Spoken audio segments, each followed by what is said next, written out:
recess last night, we were on a Judy Guthertz amendment. Is Senator Guthertz around?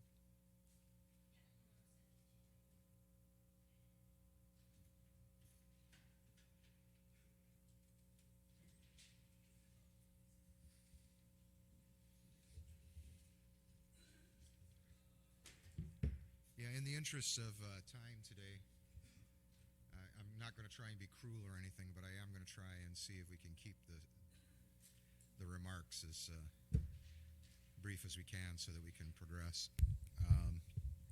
Senator Guthertz, you spoke on your amendment. I believe Senator Calvo, you spoke on the amendment.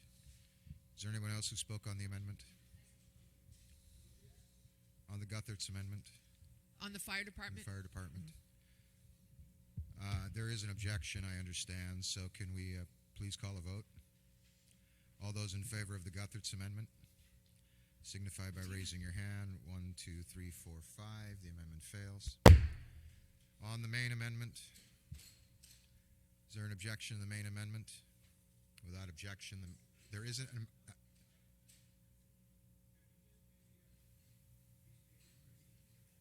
What's in the... It's in front of you. The main amendment, yeah. On the main amendment, is there an objection to the main amendment? Without objection, it carries. Senator Calvo, Department of Corrections. Yes, thank you very much, Mr. Chair. Again, my next Senator amendment. Calvo, just again in the interest of expedition, just Yes. give us the numbers and leave it at that. Section 10, Department of Corrections Operations, to delete 13,924,000. Not to delete. It's 24,426 to To amend amend. to 13,777,848. On that motion, is there any objection? Without objection, the motion carries. Next one is Department of Youth Affairs. Next one, Department of Youth Affairs, to amend from $3,356,551 to $3,321,218. On that motion, is there any objection? Senator Respicio, you're recognized. Not so much an objection, Mr. Chairman, but have these agencies been contacted? We just came from the State of the Judiciary speech, and the acting chief of police expressed dire concern as to what these additional impacts will mean to that agency. So I'm just wondering if we're going to continue to proceed in this fashion absent any feedback from the administration. Given the fact that the administration proposed these numbers,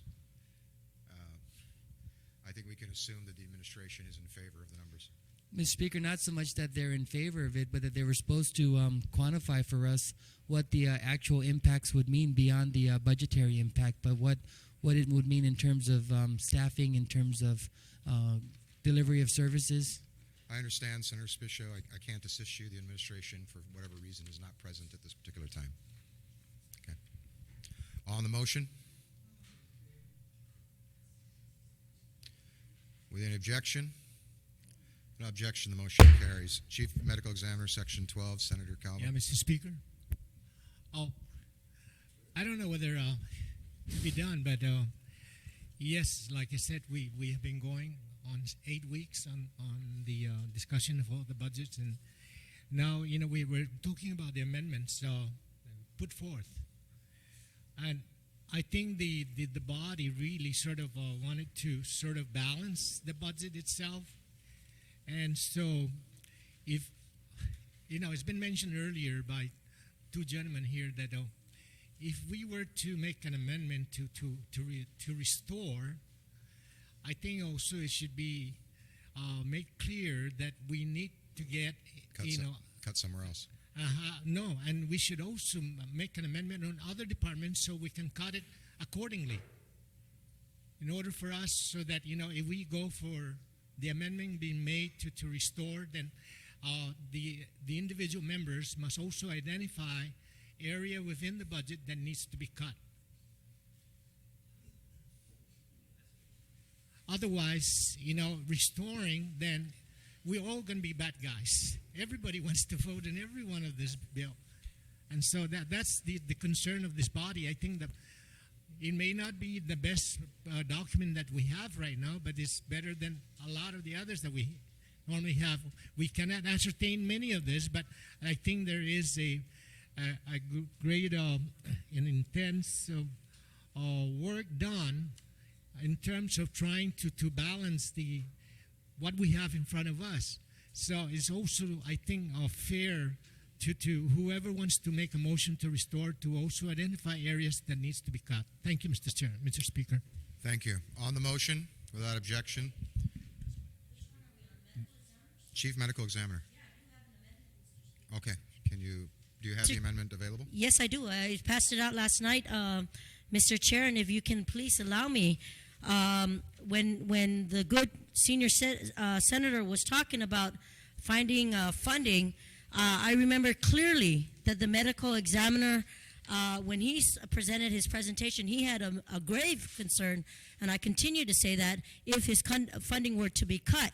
With that in line, Mr. Chair, it was really important to realize that there was funding to restore him back to his original amount. So I proffered an amendment for the chief medical examiner to bring the sum back up to the the sum of $408,559. As you know, the GTA privatization account balances, several of those accounts there, the medical examiner's shortfall of the $10,000 was adverted to.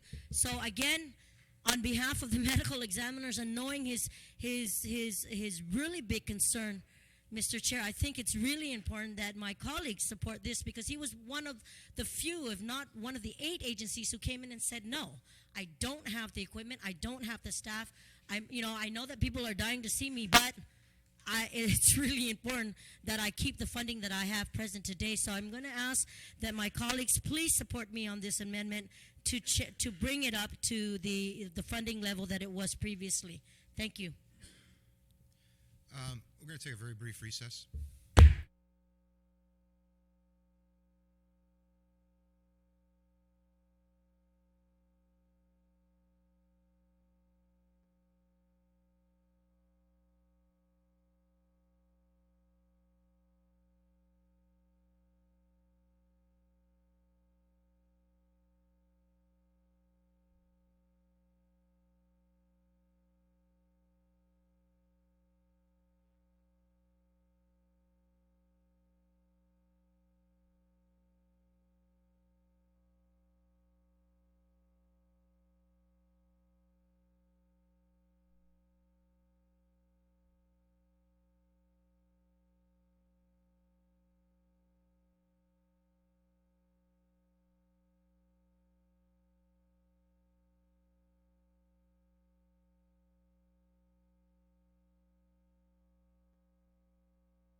Senator Barnes.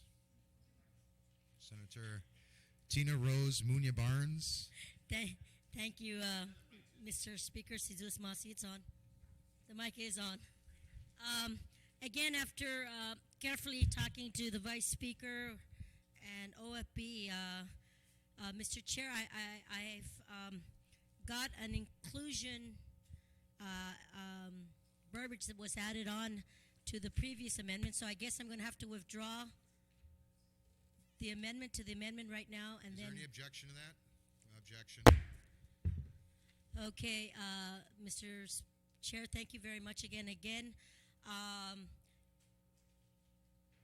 After talking to OFB and the Vice Speaker, the Section 1, Office of the Chief Medical Examiner, the sum of $408,559 is appropriated from the general fund to the Office of the Chief Medical Examiner for its operations in fiscal year 2007. This appropriation is inclusive of the amount contained in Section 23 of this chapter relative to the amendment to Section 2 of Public Law 28-150 to the Office of Chief Medical Examiner. I think, Mr. Chair, I believe that this satisfies the concern that the good Vice Speaker had, and again, based on the presentation that we had and the funding source that was found to bring the level up for the funding for the Chief Medical Examiner is in order, and I hope that my colleagues support the same. Thank you. You're welcome. Without objection? You're objecting to this motion?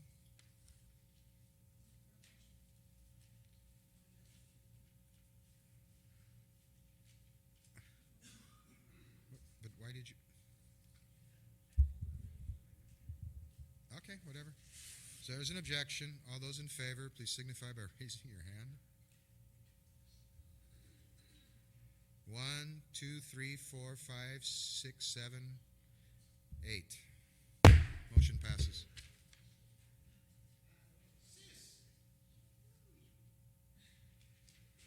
Are we happy? Does that take care of the on the main motion? Any objection? That objection is so ordered.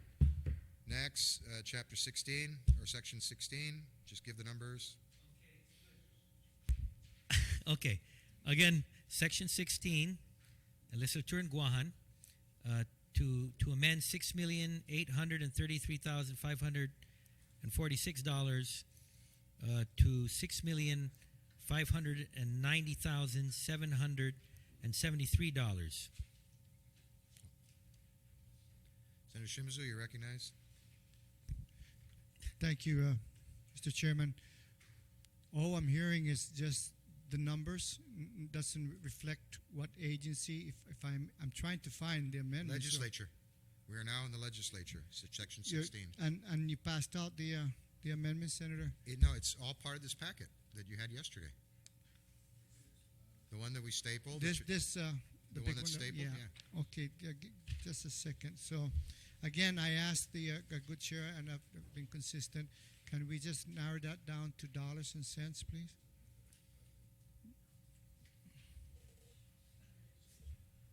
Can you just quickly? Where is it? Which one what's is the here? The reduction is $71,934. How much again? It's more than that. Where is more it? than that. Where's the?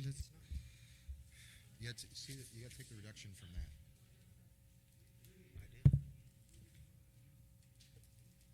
6833 minus 6590 is 70,000.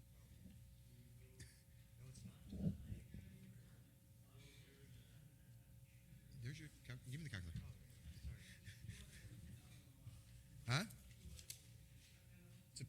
About $240,000. It's approximately $242,000. Approximately $242,000. Me $240,000 that is going to be Cut deleted from the legislature. from the legislature. Right. Oh, okay, and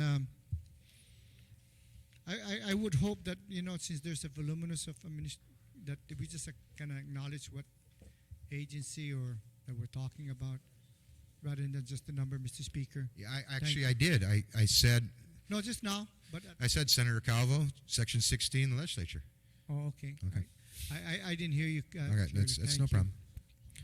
So on the motion to cut the legislature's budget by $240,000, is there any objection? Not objection, the motion carries. OFB. No, that, Mr. Chair, that has already moved earlier. I'm not too sure why it was put here, but Because it was put here. it was a 10% cut. Is there a motion to So- cut it more? No, no. All right, what's here? Do you want to move it or do you not want I'm to going to move it? withdraw that amendment, Section 17, Okay. and move forward. Section 20, Office of the Public Auditor. Okay, on the Office of the Public Auditor, the appropriation of Public Auditor to amend $1,102,731 to $1,091,123.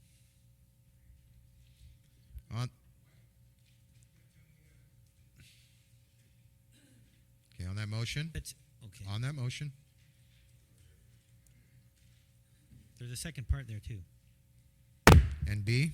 And B, to amend $134,014 to $132,603.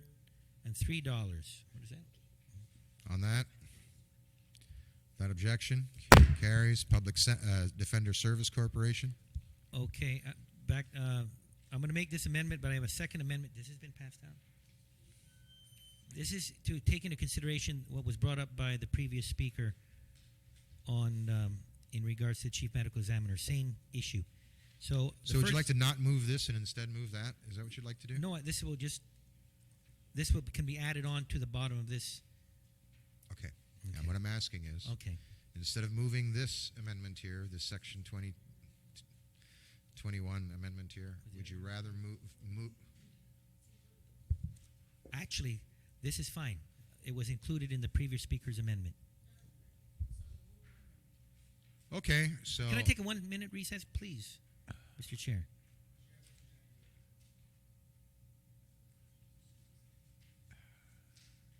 Public defender. Let me make my amendment, and then I think the senator here has a correction. proceed. Okay, thank you very much, Mr. Chair. Mr. Chair, the next amendment is Public Defender Services Corporation, and that is to amend the amounts of $2,875,418 to $2,845,149. On that motion, you have an amendment. Thank you, Mr. Chair. I do have an amendment. It has been passed out. Again, bringing back the Public Defender Service Corporation to the funding level that it was previously, based on the section that was included to bring the funding source back. So it would include the sum of $2,875,418 is appropriated from the general fund to the Public Defender Service Corporation for its operations in fiscal year 2007. This appropriation is inclusive of the amount contained in Section 23 of this chapter relative to the amendment to Section 2 of Public Law 28-150 to the Public Defender Service Corporation. On that motion, is there objection? You object? Okay, all those in favor, please. He objected. All those in favor, please signify by raising your hand. 1, 2, 3, 4, 5, 6, 7. What's the difference? What's the numerical difference between these two things?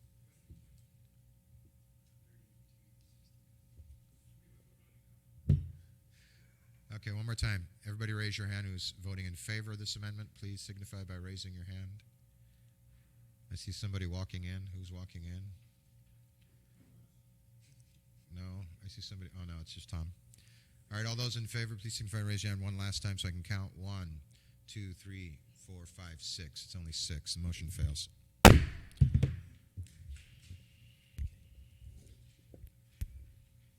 Thank you very much, Mr. Chair. The next amendment? No. Oh. On the main motion? All those, is there opposition to the main motion? No opposition, the motion carries. Next. Okay. Thank you very much, Mr. Chair. Mr. Chair, the next amendment is to delete Section 6 of Chapter 4 in its entirety. And this is, again, basically what it does is it restores full funding for all these agencies. programs. On that motion to delete this so that we restore full funding to all these agencies? I have a question. Yeah, Thank you very much, Mr. Chair. Mr. Chair, I'm just kind of curious as to the move to restore these funding programs for these agencies. Is there any reason why? Is it from a different funding source? Is it from, when we're looking at, for example, saying that we have a priority for public health, public welfare, and public safety programs, and then we vote down amendments to the Department of Education or the Guam Public School System in the amount of $1 million for restoration, and then we're looking at just wiping out or actually restoring these programs. I'm just kind of confused because we're kind of deviating from our priorities, or I thought were the stated priorities here. These are program funds, I guess, for EPA. that are being given to the Guam Environmental Protection Agency, and if there was an agency that probably had most flexibility, this would be one of them with regards to some of the federal funding that's available to them to reprogram, especially in the area of environmental education and so forth. So I'm just a little bit confused about this, but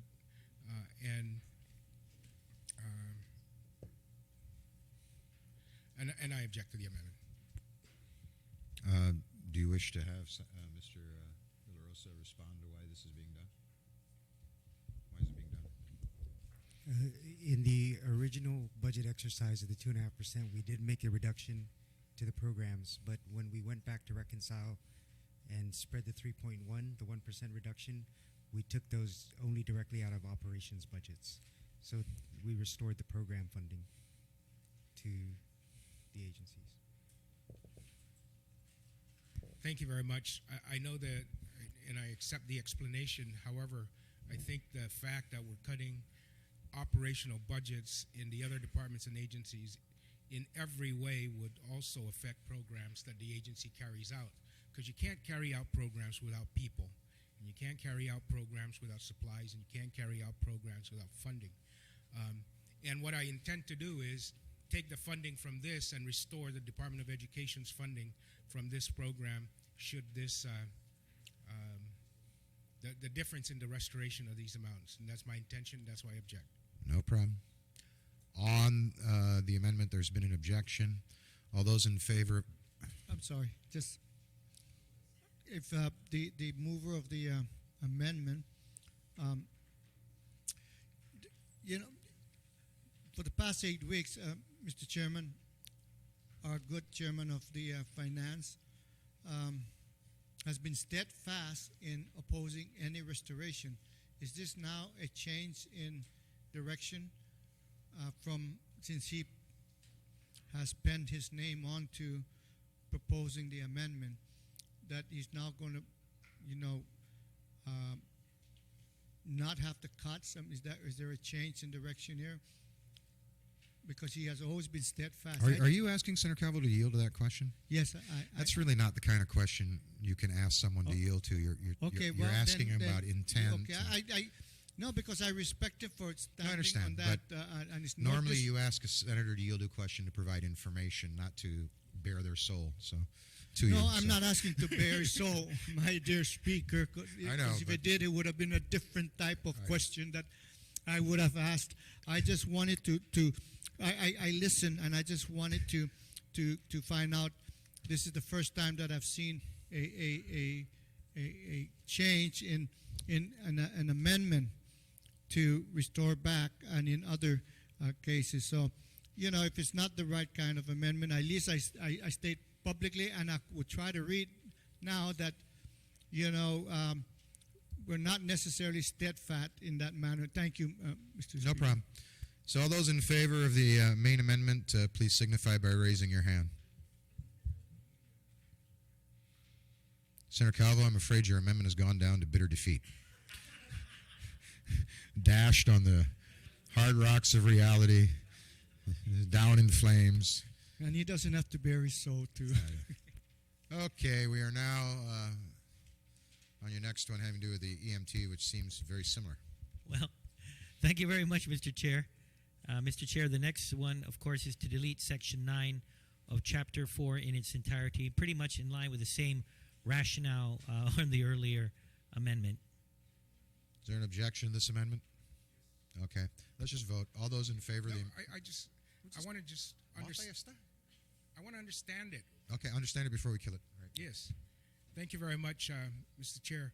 Mr. Chair, the amendment basically is an amendment that would restore The programs. the program, correct? Thank you. Yeah, no problem. So, is there an objection to Senator Calvo's amendment, or is there no objection? Okay. So, all those in favor of this amendment, please signify by... All those in favor of the amendment, please signify by raising your hand. The amendment, again, Senator Calvo, has been dealt a mortal blow.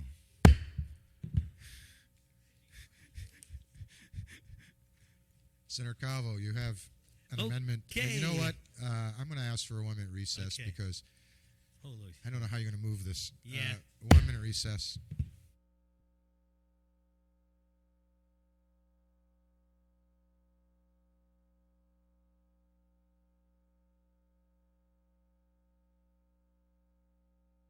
To have motions to amend or delete or reduce, motions to amend or delete all of these items from A through Y. But let's try and move a little expeditiously through this if we can. Let's begin with this is so...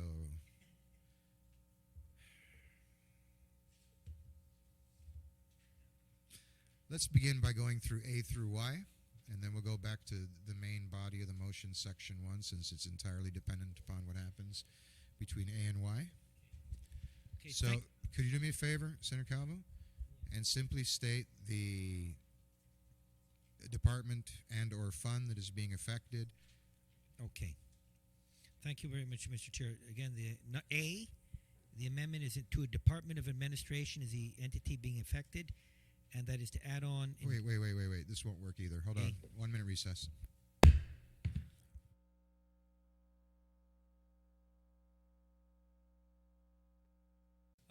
We have an amendment on the floor from Senator Cabo with respect to the executive branch, appropriations for the executive branch. Just for the body's information, we're going to go ahead and reinstitute a 5-minute rule for every speaker on the main amendment and any amendments made to the amendment. If there are going to be amendments, can you please have all your amendments inclusive of all the sections within the amendment moved by the mover? And the 5-minute rule will not be inclusive of the response from the administration, so that he will have the opportunity, the speaker will actually have the opportunity to speak for 5 minutes on any given amendment. So what we'll do is we'll start quickly with the administration official, Mr. De La Rosa, who will explain the details of the amendment as it's been advanced from the administration. But we have a question from Senior Senator Pinko.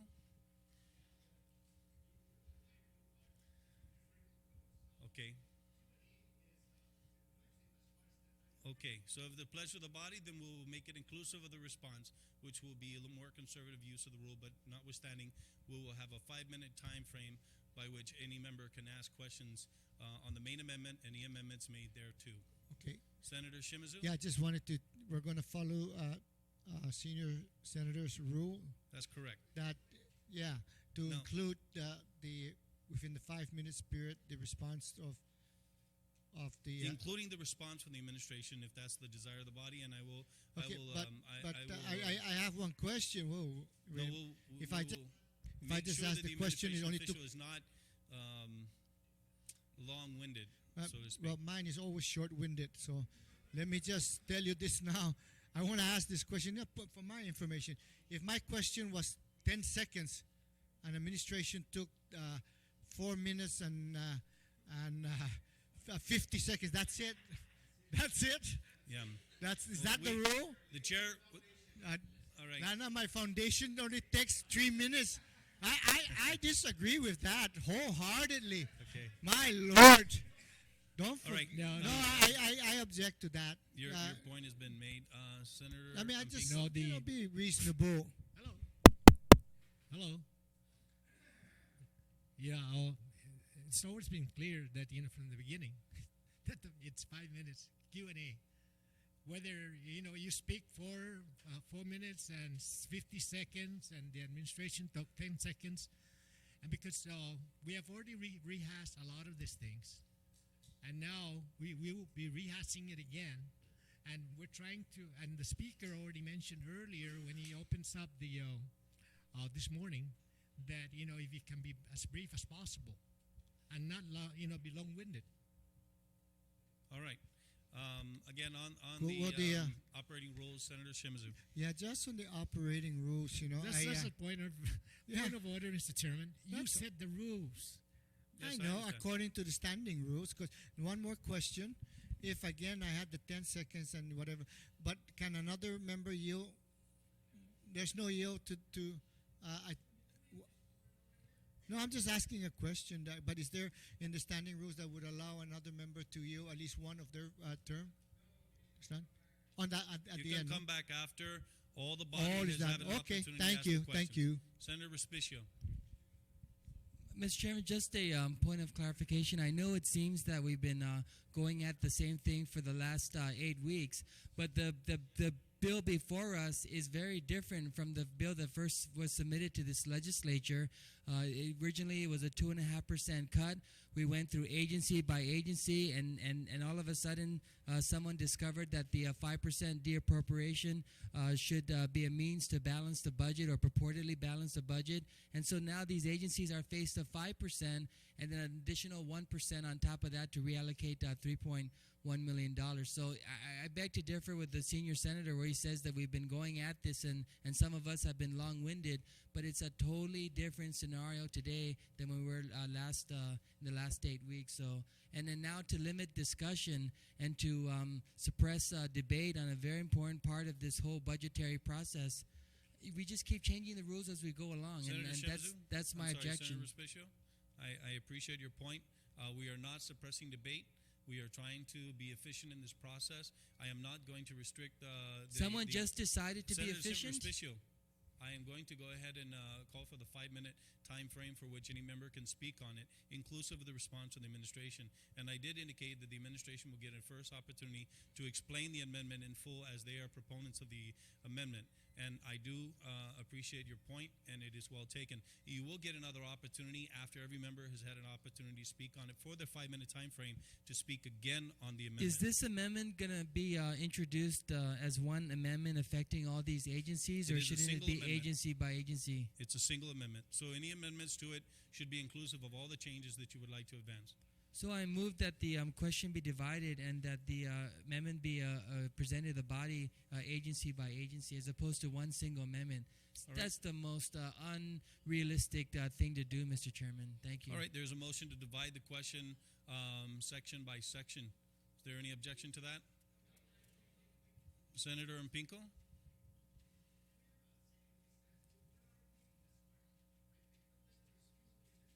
We are on the amendment. All right, we'll be in 1 minute recess.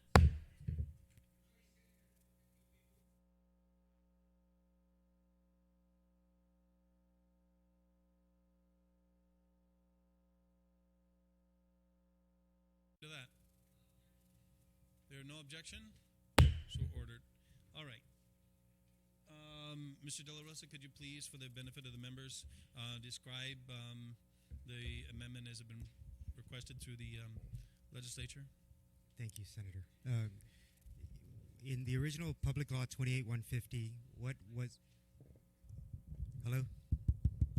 In the original Public Law 28-150, the administration for the executive branch was provided essentially a lump sum budget that had appropriated $5.7 million and authorized some lapsed prior year's lapses to spend for the operations of the government.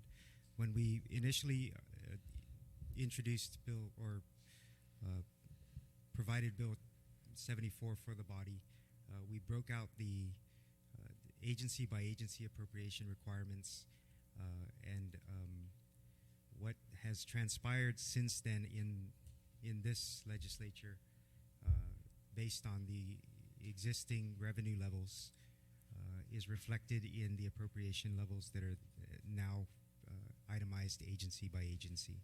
What we did was we went back to what the AS 400 reflects as the operational requirements for the agencies, used that as the initial base, and then applied the 1% or a little over 1% reduction for the general fund portions of each agency's appropriation. And that's what's before you now. All right. At this time, we are going to proceed to Section A. Are there any comments or questions on Section A? If there are none, Senator Pangilinan. Thank you very much. The funding out of the Guam Highway Fund for the Department of Administration, which function of the Department of Administration is funded out of the General Highway Fund? I'm not certain, Senator. The adjustments to the appropriation are actually adjustments to the general fund portion. There are no. I just want to be clear. There are no adjustments to these special funds. I don't believe that there are adjustments to the appropriation level on the special fund from 28-150. Okay, because that's not the way it appeared in the previous section. Remember, there was a addition of that B section that appeared that wasn't in the original bill, and those were coming out of the special funds. So you can assure me that at least in this appropriation, there are no reductions in the special fund appropriations for I operations. believe that's correct for each of the agencies. So what did we do then when we took the reduction in the operations appropriation from the general fund from the special funds? We were short 1.8, and then you allocated that to a reduction in the general fund? What we requested was, because of the deappropriation function that applied to the special funds as well, that deappropriated amount then be allocated into the general fund for use to balance this budget, for use in factoring in the revenue levels for the general fund. So how could you take that over to the general fund if you didn't deappropriate? I really do need to get some clarity on Yeah. whatever changes in the special funds that are reflected in here. Yeah, I think that's a I question can get have. that before this round's done. Okay, that's very important because, in order to be able to appropriate then that money, right, you do have to actually reduce Adjust the special funds. and adjust the special funds. I agree. Thank you. On Section A?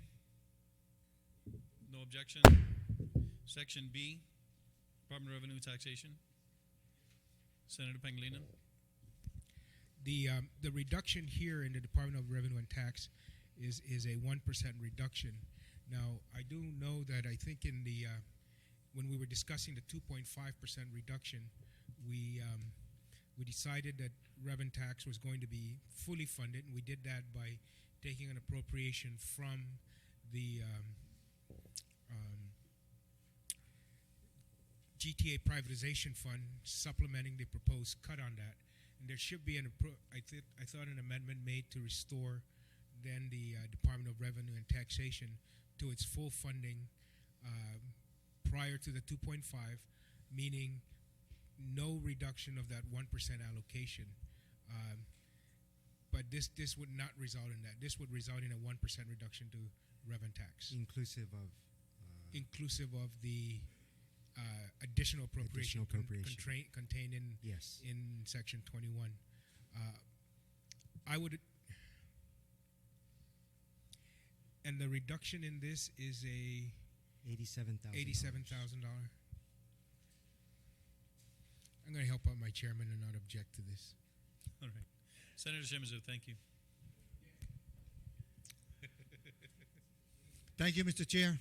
I won't be long-winded on this, but again, no, me. I said I won't be because I'm very short-winded. But I'm to the point. All right. I am, since the beginning, genesis of this day that we started again is health, public safety, education, and revenue enhancement. And our good speaker that just retired earlier was to not only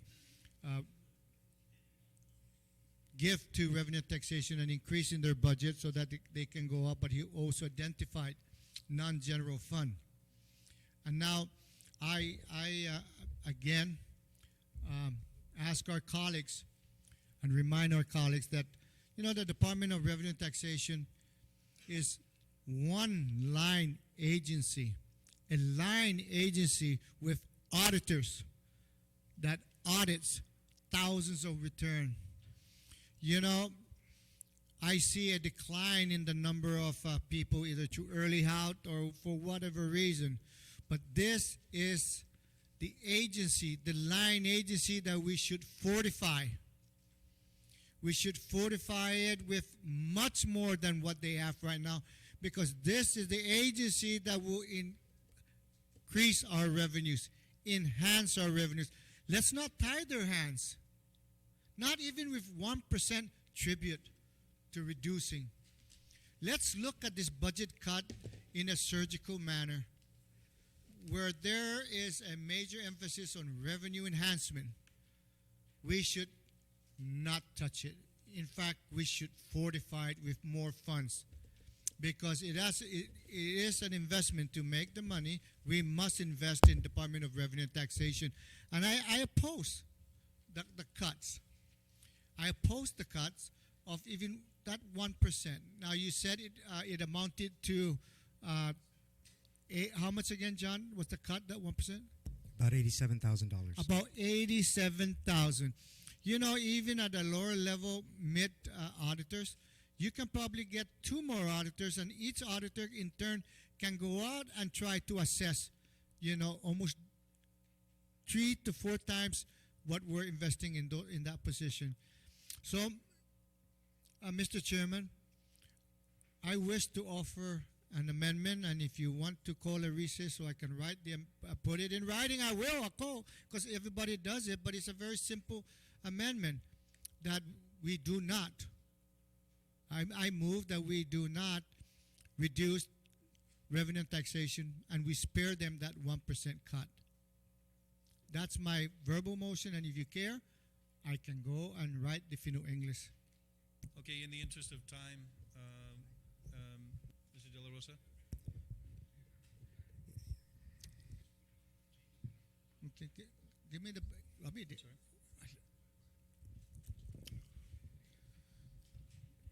Mr. De La Rosa has a response, Senator. Sure, Shimizu. please. Senator Thank you. Shimizu, if the restoration for the Department of Revenue and Taxation would not amount to the amount reflected in addition to the 1%, because the way Public Law 28-150 provides, there's going to be a shortfall in funding anyway in the authorization, and it's lump sum. So just for your information, you couldn't just restore the funding, because the funding at this point is based on a lump sum appropriation to the executive branch as the law exists. But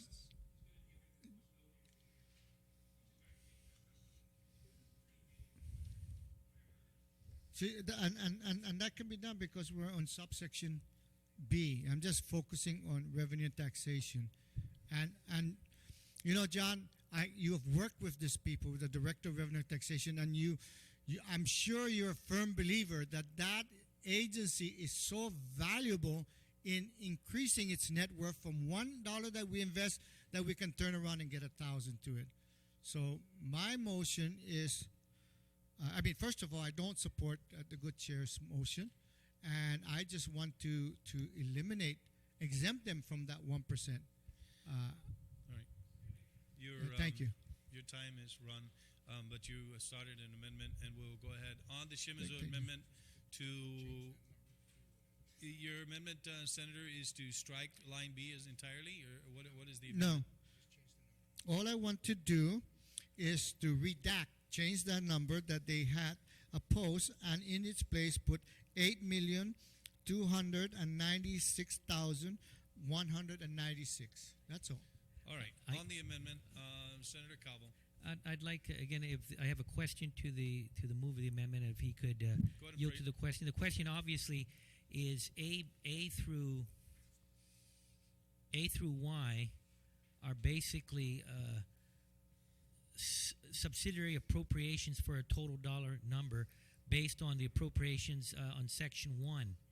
If he is to increase the appropriation level, does the senator wish then to, in order to keep this dollar figure number balanced, does he wish to make an accompanying de-appropriation somewhere else, or is he requesting just that the overall appropriation goes up?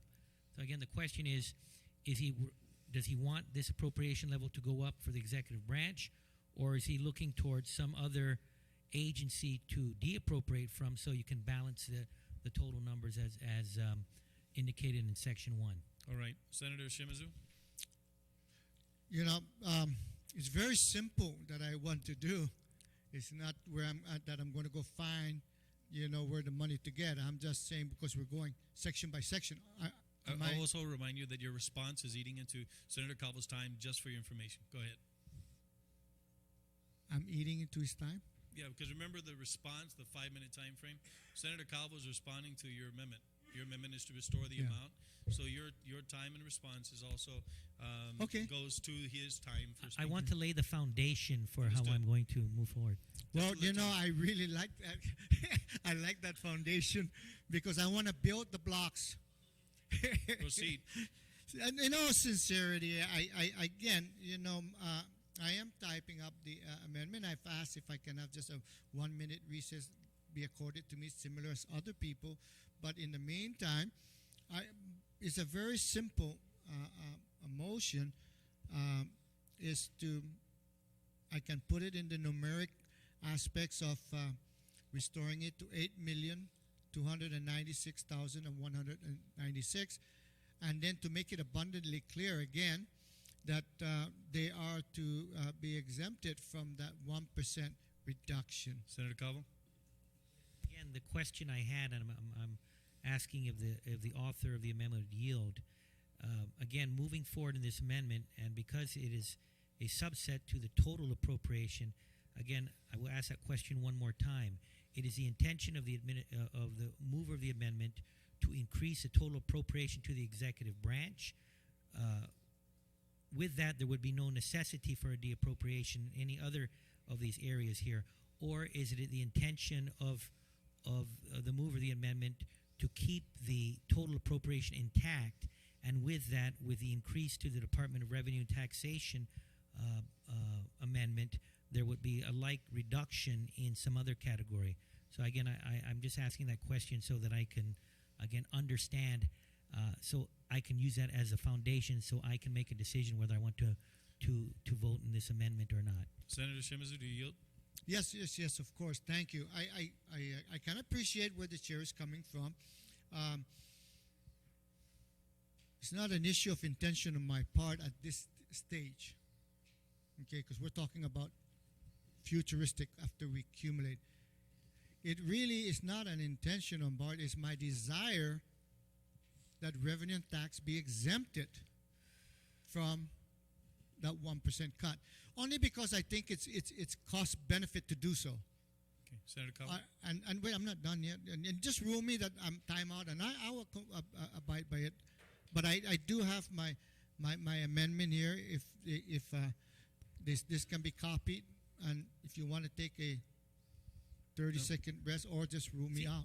No, actually, the reason I'm not trying to catch the senator in any. I'm not trying to set a trap for the senator.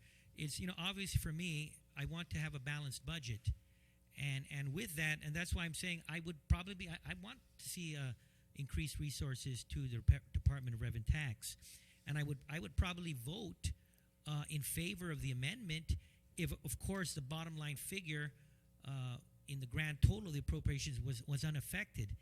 And again, if you're talking about a little bit over $82,000 in increased appropriation for rev and tax, obviously there's from A to Y, and you know there would just have to be some corresponding reduction in all those other agencies. So I have no, again, I'm not trying to set a trap. I want to support the mover of this amendment, but at the same time, I want to keep to a balanced budget. So again, I think my question is totally relevant, and again, I haven't gotten an answer. Okay, All right. can I just make Senator Shimizu, your time is exhausted. Are there any other speakers on the amendment? Senator Respicio? Oh, no, wait. My amendment didn't even go around in papers, man. No, your amendment has already been duly noted by the chair and is also being disseminated by the body to the body. And the amendment is to change. But I can come back and speak on that. Thank 865 to 8296196. Senator Respicio? Thank you, Mr. Chairman. Can you restart your watch? I have.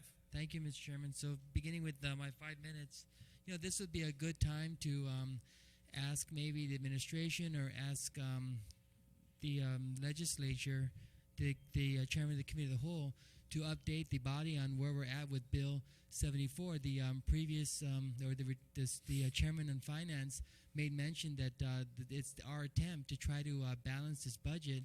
And I would give any member the courtesy who purports that this budget is balanced on paper, but at this juncture, Mr. Chairman, it's not even balanced on paper. There was a restoration to the Guam Police Department by about $235,000.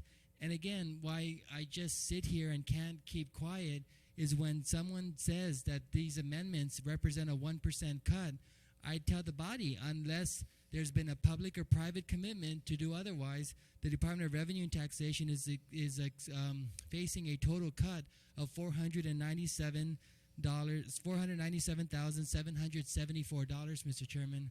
And if you're going to nod your head no and say that's not true, and then the information I'm presenting is not factual, then prove to me otherwise. Maybe I could sleep better at night, but at this juncture, this is what we have to expose, Mr. Chairman. And so I support the Shimizu amendment, and at the risk of making it look like we're wanting to restore everything that comes up, I think all we're asking for is some fairness and some openness and transparency in this process. Thank you, Mr. Chairman. You're more than welcome, Senator Respicio. On the Shimizu amendment, is there an amendment?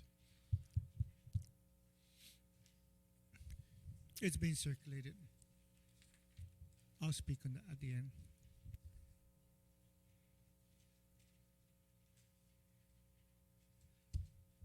We've spoken on the amendment quite liberally, and other people have spoken on the amendment quite liberally. So I'm going to call for a vote. But don't I get as the mover No, you of the don't. amendment You don't get speak? to first just talk about the amendment for 5 minutes, submit the amendment, and talk another 5. No, but can I get to close? You want to close? Yeah. On a one-line amendment. Yes, of course. Briefly. Briefly. Thank Okay. you. Just to respond to my good chair, I can understand his dilemma, but this is what I say. You can have a budget, and you want to have a balanced budget in paper, but the reality is the cold cash. What I'm offering in this amendment is to exempt revenue and taxation because I believe that they can bring in more cash to the budget. So the budget is only as good as the cash. Thank you, Mr. Speaker. You're more than your welcome, time. sir. On the amendment, all those in favor, please signify by raising your hand. 1, 2, 3, 4, 5. Amendment fails.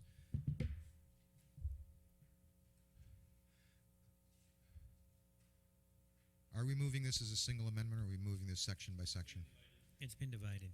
All right. But So on the- on the main motion, On the main motion, on A, We're in it's been B. divided A, B, C, D, F, G. If it has to be moved that way because that rule. we're in B.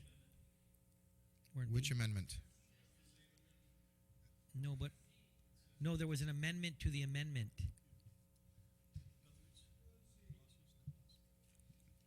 And this is on There, B. Okay. And you've decided to move each of these as an Okay. All right. But- Who else wishes to speak on B? Is there anyone else who wishes to speak on B? Senator Guthertz, you're recognized.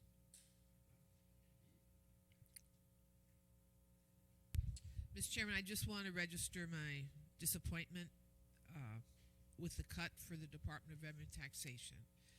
I don't think it's a prudent action. If revenue tax was able to operate at maximum capability, it could have cut down on the necessity for increasing fees and other charges to our people. Thank you very much. Thank you, Senator Guthertz. Senator Blas. Thank you, Mr. Chair. Mr. Chair, you know, in principle, I agree with the retired speaker on this.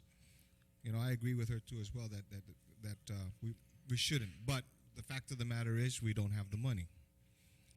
You know, and I'm getting to sound like a broken record here, where they're saying we just don't have the money. And if there were better times, you know, better times would probably dictate that we give them the money. But with that, Mr. Speaker, I'm in support of the amendment, and I do this, you know, with basically a heavy heart, but it has to be done. Thank you. On the amendment? There being no further discussion? All those in favor of the amendment, please signify by raising your hand. On the Calvo amendment. 1, 2, 3, 4, 5, 6, 7. On the 8 passes. Yep, Mr. Chair.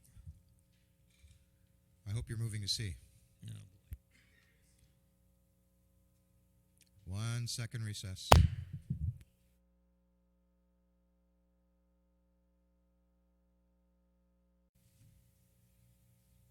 I thought we were moving this as separate motions. Are we not moving this as separate motions? If we are, all right, 1 minute recess, please.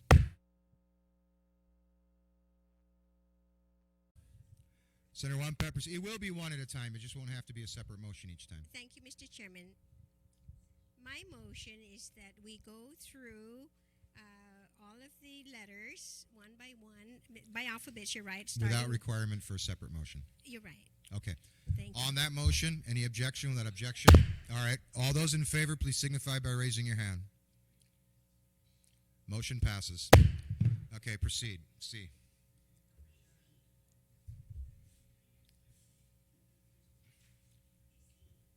Anything on C? Nothing on C. We move to D. Anything on D? Nothing on D. We move to E. Anything on E? Nothing on E. We move to F. Anything on F? Nothing. We move to G. On G. Start the clock. Mr. Chairman, the Department of Public Works, the Highway Fund, I know that they're building a road down in Malolo. Is that money going? Is that money part of this? I just wanted to find out. It's probably federal. It might be federal funds that. I saw it on TV last night. I saw that they have about 18 trucks a day going in there, and that On Route 4? I just want to know if that. Is it on Route 4? No, it's into the hinterlands in Malolo, inside the hinterlands. So I just wanted to know I guess I asked that question, and you can rule me out of order. But if it's Guam Highway Fund, I'm not sure if is that federal funds or. Do you see a sign that says "Pardon our progress"? No, in fact, I didn't see that sign. I only saw it on television last night. Senator Shimzo, But it's not part of this money, right? I know. I'm no Okay. expert, but usually if it's a route, like Route 4, Route 3, whatever, that's federal. If it's an interior road, it's probably from the Territorial Highway Bond, Okay, thank you, which is Mr. not Speaker. part of this. Thank you. Okay. H. I.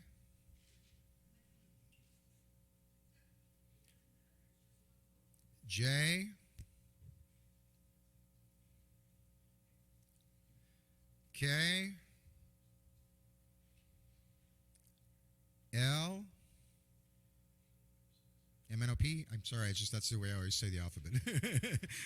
M. Senator Guthertz on M. Mr. Chairman,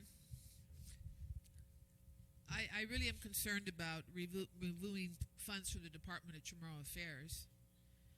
Especially these funds were dedicated from the Tourist Attraction Fund. Part of the mission of the Department of Chamorro Affairs is to promote the culture, the language. That's not what the section does. What does it do? The 50,000 from the Tourist Attraction Fund is there. It's intact. That's why there's no underline, no nothing.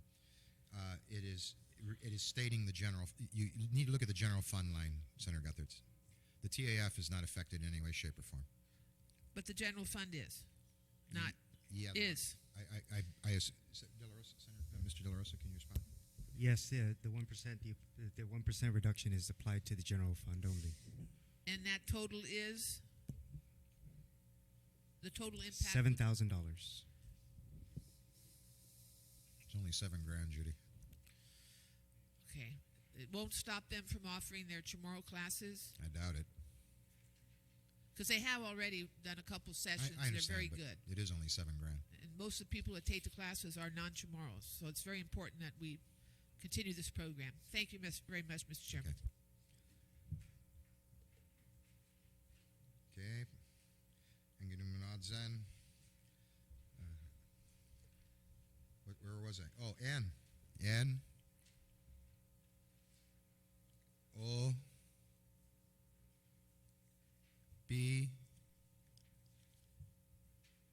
Q. R. R? R? Okay, shoot. R. Oh, you want to increase the amount to the governor? Mr. Speaker, I didn't know that you're a mind reader. I am just awed by that, but no. Wrong. No, I'm not. I have a question, if I may. Chop some more? Yeah, I have a question here. I'm looking at the Senator Calvo's amendment at the request of the governor, and then I'm looking at Bill number 74 EC. My only question here is that on page 14 on Bill 74 EC, our Office of the Governor General Fund has 3,760,563. This is underlined. I see here it says General Fund 816,307. Does that the Calvo amendment increases the governor's budget? Am I reading it right? You as I understand it, the 2.5% was the original cut. Now this is a 1%. So the chair will gladly entertain a motion on your part to. Oh no! increase it to I just asked a 2.5%. question. So the Bill 74 EC, the draft engrossed bill, that was at a 2.5. Yes, it was. And then now Calvo's amendment is saying no, we don't want to do the 2.5 there. We want to give him 3.8. Am I understanding that to be the case? 1%. No, but in terms of, I'm not dealing with 1%, Mr. Speaker. I'm just dealing in the actual amount. Percent. In the engrossed draft is 3,760,563.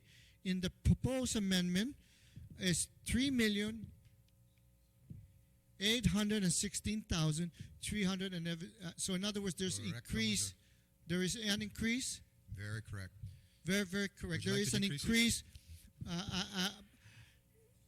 No, wait. I'm just laying the foundation. No, really.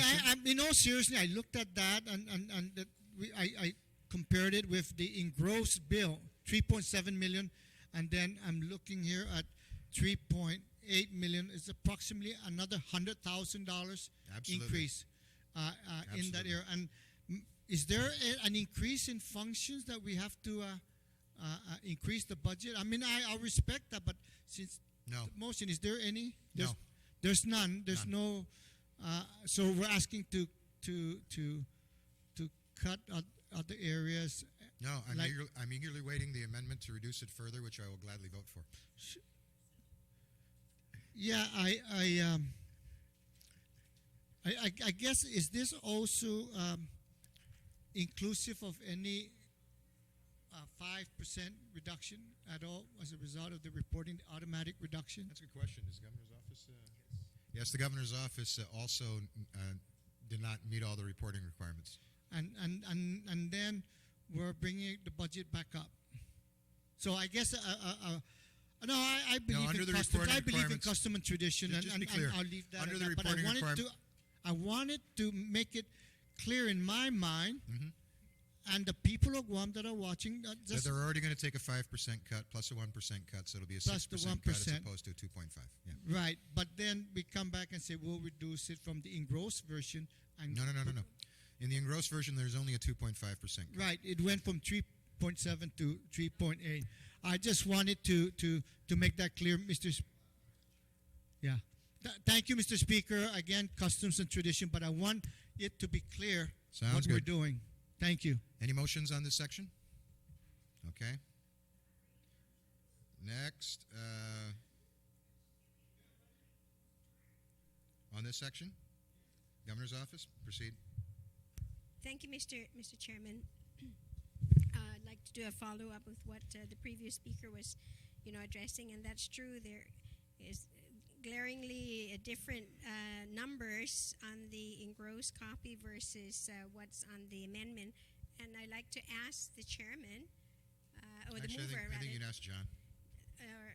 no, but okay, John, because you're right. Since they're saying that you had prepared this, can you explain why you're showing an increase in the governor's budget versus what was in the engrossed copy? As It's it a has matter been, of- Senator, with every other appropriation we've addressed, the 1% was a smoothing out of the $3.1 million that was part of the remaining shortfall after we calculated the 5% de-appropriation for all of the agencies that did not meet the full reporting requirements. So, in effect, the de-appropriation will be applied as well to the governor's office, and the 1% after the 1% is taken out. Okay, but in the amount that we're looking at here in the amendment is actually a $55,000 increase.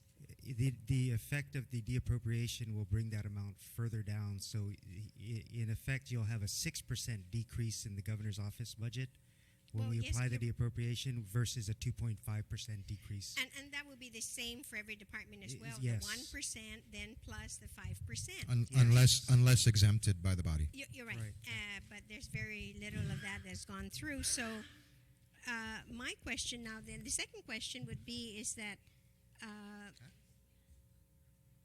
shouldn't we then bring it down to the 1% from what the original budget is? Because I know later we're going to deal with it with the 5%. So I think in this case, to be consistent with every other, is that it actually reflects the same. Just so we don't get caught up in a conversation about something we haven't come to yet, which is the 5%, let me just answer this because I know you weren't here, Senator Wumpet, when this was starting.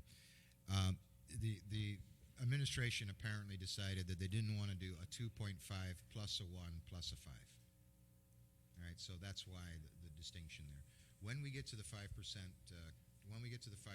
cut, people have the opportunity to affect that as well if they choose to.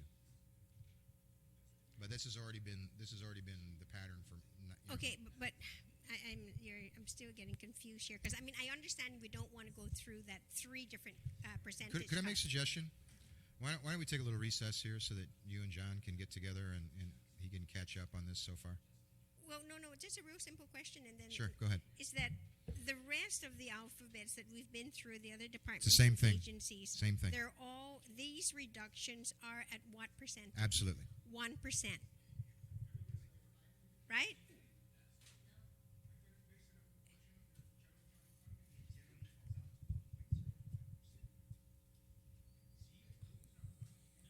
Okay, it's 1.05. Okay, so 1 point. I think it's 1.05328.425. Okay, but everything so far from A to Q, Same formula. they are at 1.05% cut from what it is. Okay. Now we come to R, which is the governor's office. Right here. and that's an increase. No. It's the same thing. How could it be when I'm looking over? Okay. We're going to take a 1-minute recess. Okay.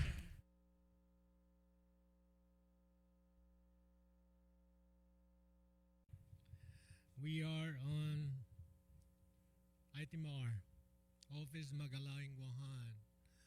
Senator Respicio. Thank you very much, Ms. Chairman. Ms. Chairman, real quickly, I understand that the amendments being offered is a 1% reduction of the appropriation level for fiscal year 2007, but then the 800-pound gorilla in the room that nobody wants to talk about yet is the 5% de-appropriation. So in this particular case, that entity is getting a $231,420 cut. I wanted to ask. Hey, there's too much noise around. Can we give Senator Respicio the courtesy? Okay, Senator Respicio. Thank you very much, Ms. Chairman. I wanted to ask, after the appropriation level is reduced by 1%, and then the 5% appropriation applies, and then the 5% de-appropriation applies, John, what level would that be applied to? Would it be applied to this current level, or would it be applied to the Bill 74 if it becomes law, or to the current fiscal year 2007 level? It'll apply to the adopted level of appropriations. Then Currently. I imagine there has to be subsequent language further down to make that reflection, because the automatic de-appropriation is a function of a current budget law, and I would think that unless there was a notwithstanding provision or anything, you would get a 1% reduction plus a 5% based on the fiscal year 2007 appropriation level, current appropriation level, because the appropriation should have already taken effect. How closer is the administration to effectuating that mandate? You said you would get back to us. You know, I know that most of the letters went out. I can confirm to you what agencies did not get their letters. That's probably the easiest one. I can get that at the next recess. Okay, well, we got to keep that also part of the equation, because that's why some senators are thinking that, it's a higher appropriation than Bill 74, and I'm just wondering why we don't want to talk about that 5% de-appropriation and what that impact would mean to all the various departments and agencies. Thank you, Mr. Chairman. Okay, thank you. On item R. Okay, we're now in item S. Office of the Segundo, Magallayan. Okay, we're item T. Senator Lujan. Thank you, Mr. Chairman. Mr. Chairman, thank you for again affording me another opportunity to try to do a deeper appropriation, as we did. I tried to do that Saturday night and was voted down. Can I ask, is this $314,000? Is this the unexpended appropriation, or? That's the total appropriation to. Okay, to the date, State what Clearinghouse. is the unexpended appropriation to date then?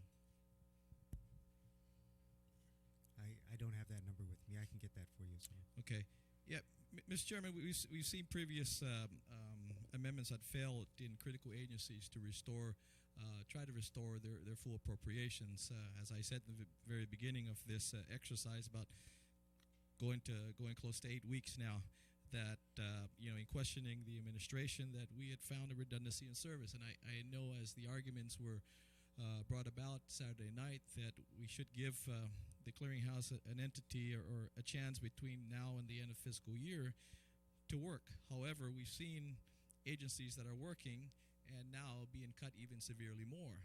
And you'd asked us that if we're going to appropriate more money, find areas in which we can de-appropriate to make up for that shortfall. Mr. Speaker, here's an area that we see has a redundancy in service that we can de-appropriate to put that de-appropriation amount towards those agencies that are critical and yet were voted down in their needs for the reappropriation. Thank you, Mr. Speaker, or Mr. Chairman. Okay, on item T. We're now on item U. Office of the Veterans Affairs. On item V, Medical Referral Office. On item W, Senator Tina Munya Barnes. Thank you very much, Mr. Chair. I just want to ask the administration, the medical referral office, it shows that the budget now reflects the 629,721. John, can you just give me an actual number of what the reduction is that medical referral is going to lose out on? $6,699. 6,600. 99. Yeah, I'm just curious based on the presentations when the total appropriation, the authorization was already released at 100%, as noted in the previous presentation, and before the halfway mark, and now you're cutting it an extra $6,000. I just want to know, has that based on the authorization to release at 100% spending level, are we taking away more from the medical referral, knowing that they have already been given that 100%? Even if the allotment had been released to them, the actual spending of the cash is not. And I can verify if the money's been encumbered, if it's been committed to something specifically. But at this point, when we ran this exercise, we were comfortable, even through BBMR, that this reduction was available. Mr. Chair, I'm really going to think that we're going to need a clarification on that based on the 100% authorization release that was given already to the medical referral, and knowing that there were encumbrances already to that agency. I'm just hoping, because I know that our people really utilize the medical referrals offices in the different locations that we have, LA, Honolulu, and the Philippines. I think it's really important that we don't take away more that's already been released. So I'm really concerned that this extra 6,699 reduction is going to impede their operation. So I need a clarification, just for the record. I can assure you, Senator, that the operations will not be impeded by the $6,000. Okay. On item V, we're now in item W, X, Guam Contractors License Board, and Y, Board of Professional Engineers, Architect, and Land Surveyors. Okay, since we have completed the items, all the way sub-items, A to Y.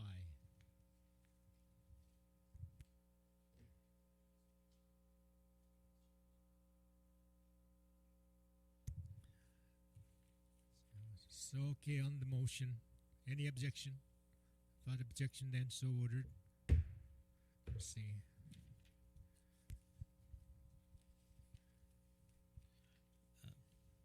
Senator Calvo? Yes, thank you, Mr. Speaker, Mr. Chair. Mr. Chair, it's with a really heavy heart that I have to offer the next amendment. It's Amendment Section 18, Chapter 4, Mayor's Council of Guam, and that is to amend $7,556,112 to $7,476,571. That's the first portion of this amendment. Okay, on the Calvo's amendment, under the Mayor's Council of Guam, Section 19A of Part 2, Chapter 4 of Public Law 28-150. Okay, is hereby amended to read. Okay, on the motion, Senator Respicio. Thank you very much, Mr. Chairman.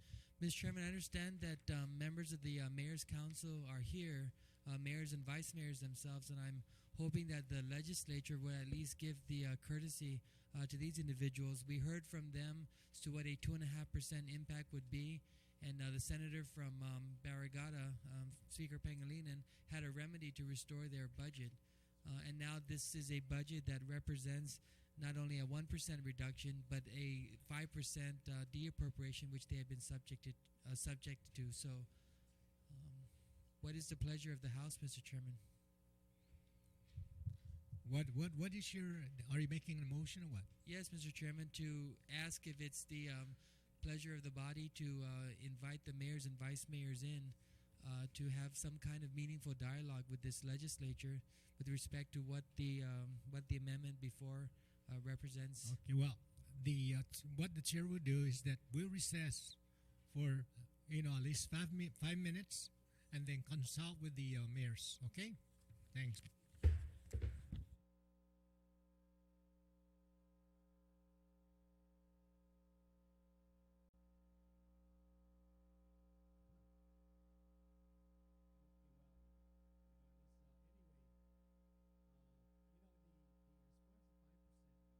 It's the discussion is more in line with chapter 5 of this section. Right now we are just you can raise that question on chapter 5. Right now we're in chapter 4 on a specific amendment. Mr. Speaker, I understand that, but they were prepared to say that they can absorb the 1% cut until I inform them that it's actually 6%. So I'm it just sorry, changes Mr. the dynamic. Senator Mr. Speaker, Speaker. we will get into chapter 5. No, if but you don't then, mind, and then after that, when we get to chapter 5, then that question will be answered.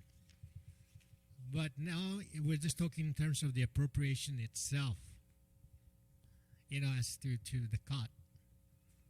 But why Then are I will recognize you in chapter 5 regarding that question. Maybe my question to Mr. De La Rosa is, did they or did they not comply? And that's all I want to know, because right now, based on the Calvo amendment, they're saying that because of Speaker Pangalinan's previous amendment to be absorbed through some other funding sources, they may be okay.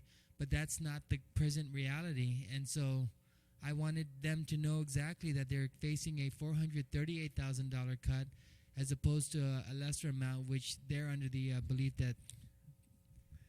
Mr. De La Rosa, is the Mayor's Council subjected to the 5% cut? Then we can discuss in another chapter whether or not we want to sustain I will allow that. Senator Mr. De La Rosa to say yes or no on this Thank you, question. Mr. Speaker. Just yes or no answer. Based on the information we have from the OPA, yes. Oh, no. They're subject to the appropriation. But what BBMR is doing is verifying all of those before the letters go out. That's what's the time constraints for this. Thank you. Okay, on the amendment of the Calvo's amendment, Senator Barnes? On that? Yes, thank you, Sizos Maasi, Mr. Chair. Mr. Chair, since we're on the same subject matter, I have an amendment that Wait. Okay, well, let me just take care of this. Okay, on the amendment, without objection, then so ordered. Senator Barnes. Sizos Maasi Let Talu. me get a copy of your amendment Yes, sir. and pass it out. It's passed out, Mr. Speaker. Okay.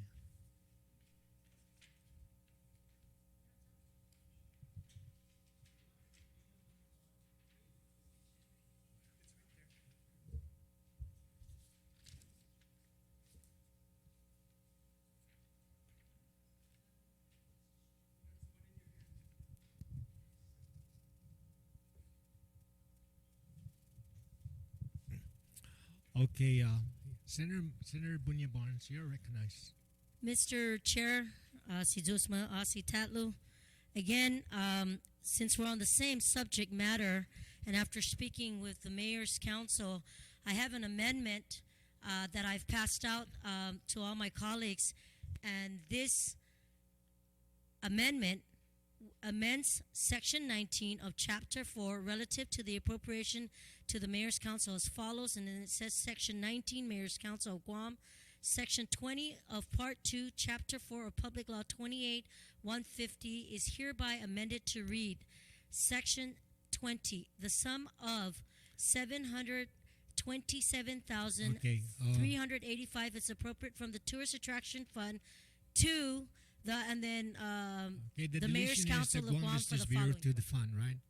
It's just changing Yes, from the Tourist Attraction Fund, and instead of the Guam Visitors Bureau, it's changing that fund to the Mayor's Council of Guam for the following. Okay, on that motion, any objection? No objection.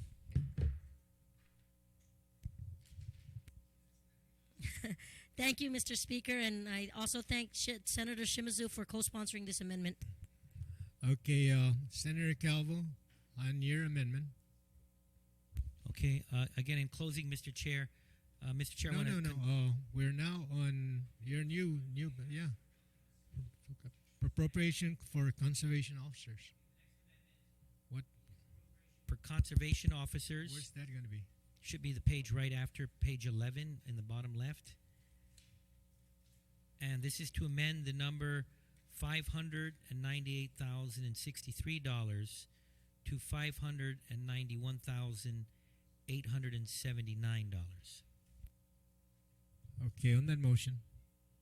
Okay, so ordered.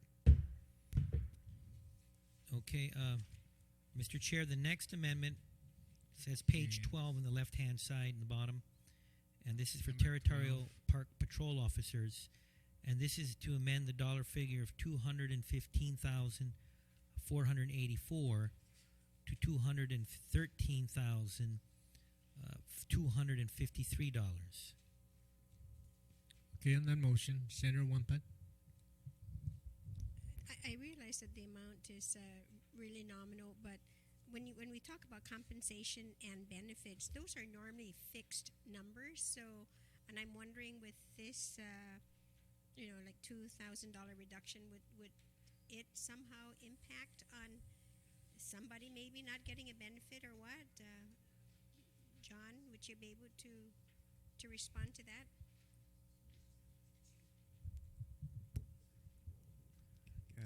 Mr. De La Rosa. Yes, Senator, I can assure you that if there will be any impact on personnel, that we'll transfer the additional funding in. But at this point, when we went through this exercise, there was no indication that would be a direct impact to a warm body sitting there right now. Okay, on the motion. Without objection, then, so ordered. Office of the Attorney General, Department of Law, Senator Calvo. Or are you going to offer?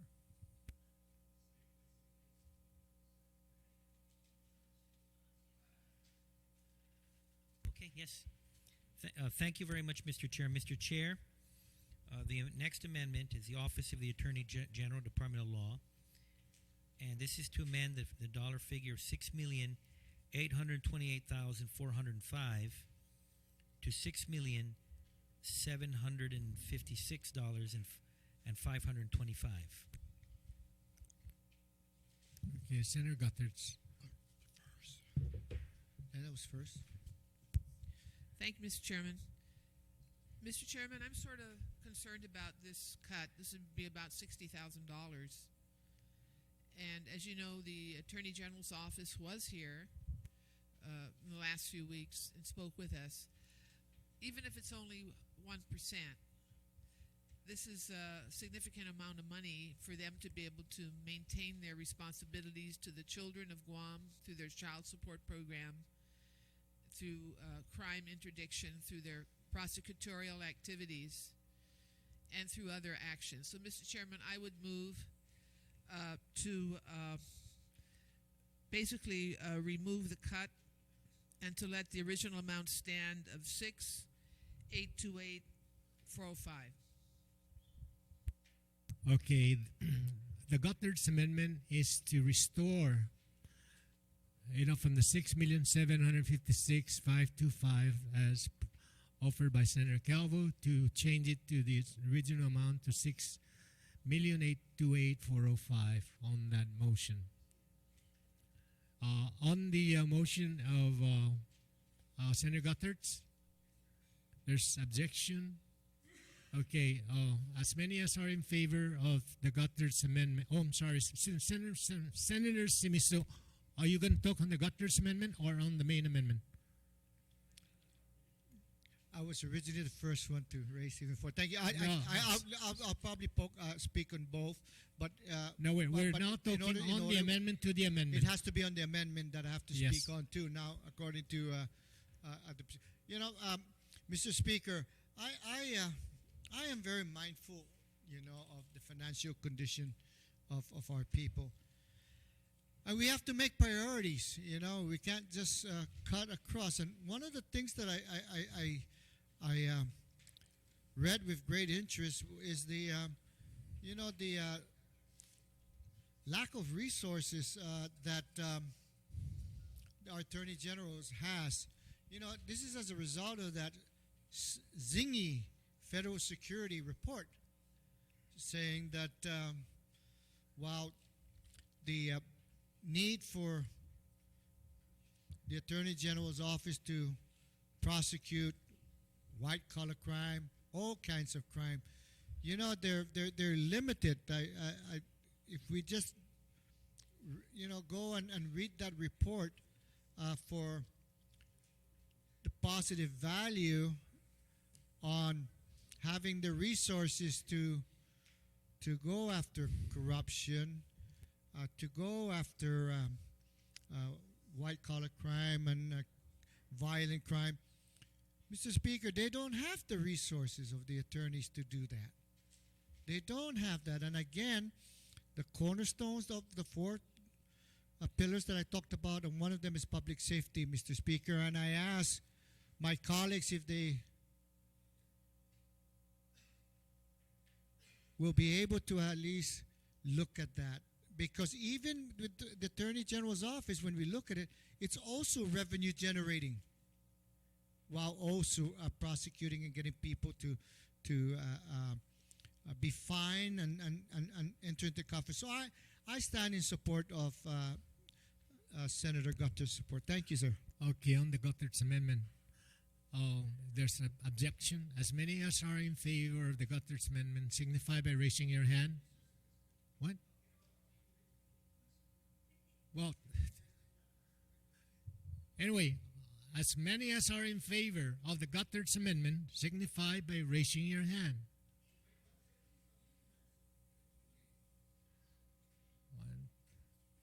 1, 2, 3, 4, 5, 6. Motion fell. Okay, on the main amendment of Senator Calvo. Again, okay, without objection, then so ordered. Again, it is with a heavy heart that I make the following amendment. And this is the appropriation to judiciary, one of my favorite agencies, to amend the number 20,172,838 to 19,960,485. Okay, on the Calvo's amendment on judiciary. Any objection? Yes, Senator.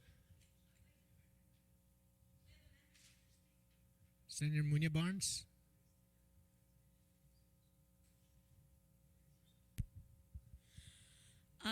Yes, Mr. Speaker. I do have grave concern regarding this. I understand my good colleague from in Iran has an amendment that he's going to proffer in reference to restoring the appropriation for the judiciary. Again, Mr.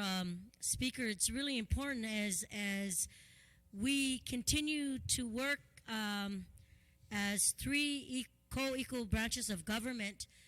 The judiciary had presented itself with a presentation and how they have taken extreme measures to work and reduce their budget. And if I'm not mistaken, have taken that effort in reducing, and I don't have the amount that they've reduced from their budget already.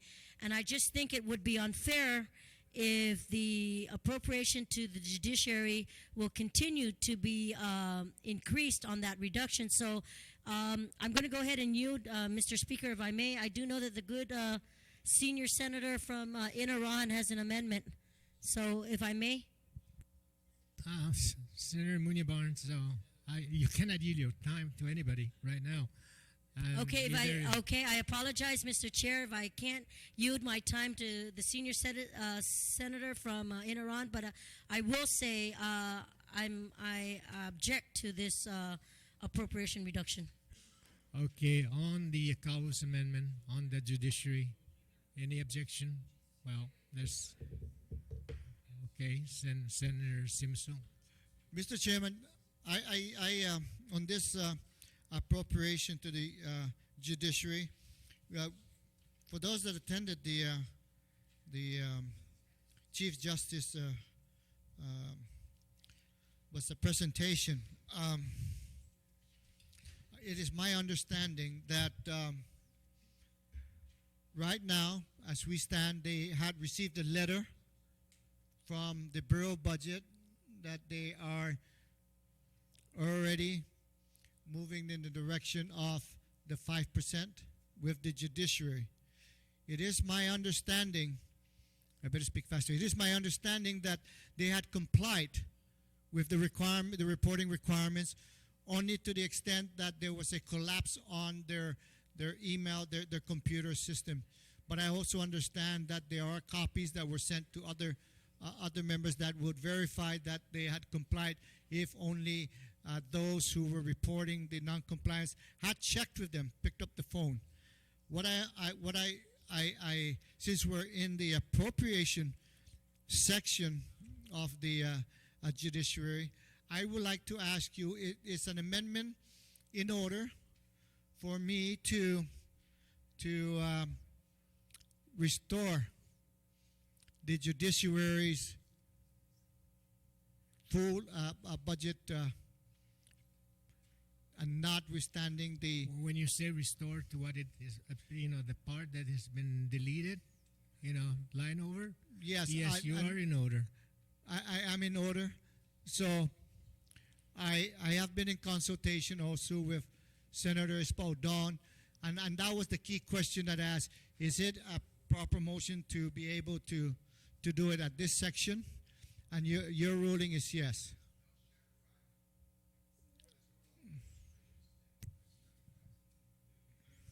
No, his motion is to the amount that has been jotted out, 20,172,838. He wants to restore that back rather than the 19 million. No, he's not. Okay, just Okay, on well, the let me okay. read right now. Now lay the foundation, then I can pass it all out. Okay, just very Okay, quickly, Senator because it's Simasu. easier for me to rule myself out. Yeah, right now you have about 1 minute to go. What can time out? Can we take a 1 minute recess? Hey, Yes. it's been done there when it gets confused. But if not, I'll move it. But out of deference to my good chair, can I call for a 1 minute recess? Okay, I'll give you 30 seconds. Go. 30 seconds. Thank you.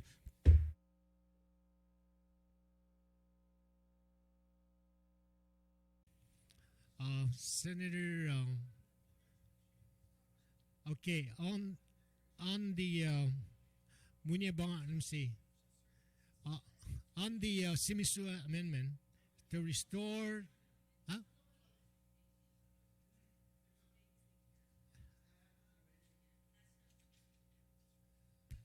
I'm sorry, Mr. Chairman. Like I said, I was really laying the foundation, and at some point in time, after consultation with my good chair and also speaker, at this point in time, I will reserve this amendment that for a more appropriate venue, if my good chair, is Okay. amenable. Thank you very much. Thank you.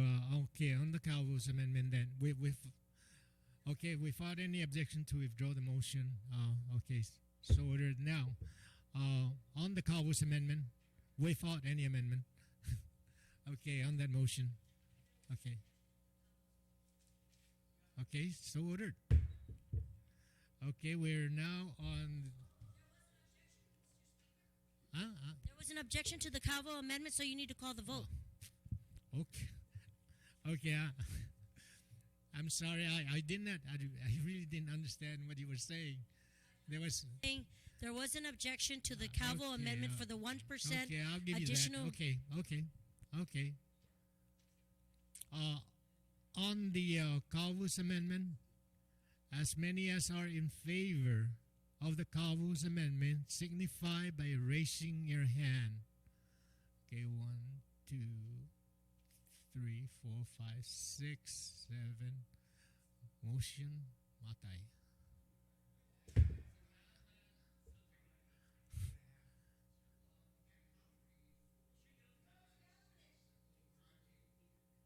What? I didn't see. Okay. Well. Okay. Let me. Okay, for the last time. Okay, raise your hand. Okay. 1, 2, 3, 4, 5, 6, 7, 8. Yes.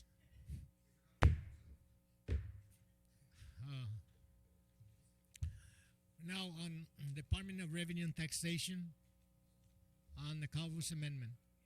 Thank you very much, Mr. Chair. And the last amendment here in this particular section is add a new section blank to Chapter 4, Appropriation to Department of Revenue and Tax. There is hereby appropriated such funds deposited into the Better Public Service Fund to the Department of Revenue and Taxation for the purposes contained in Chapter 5 relative to the provisions of the Better Public Services Fund.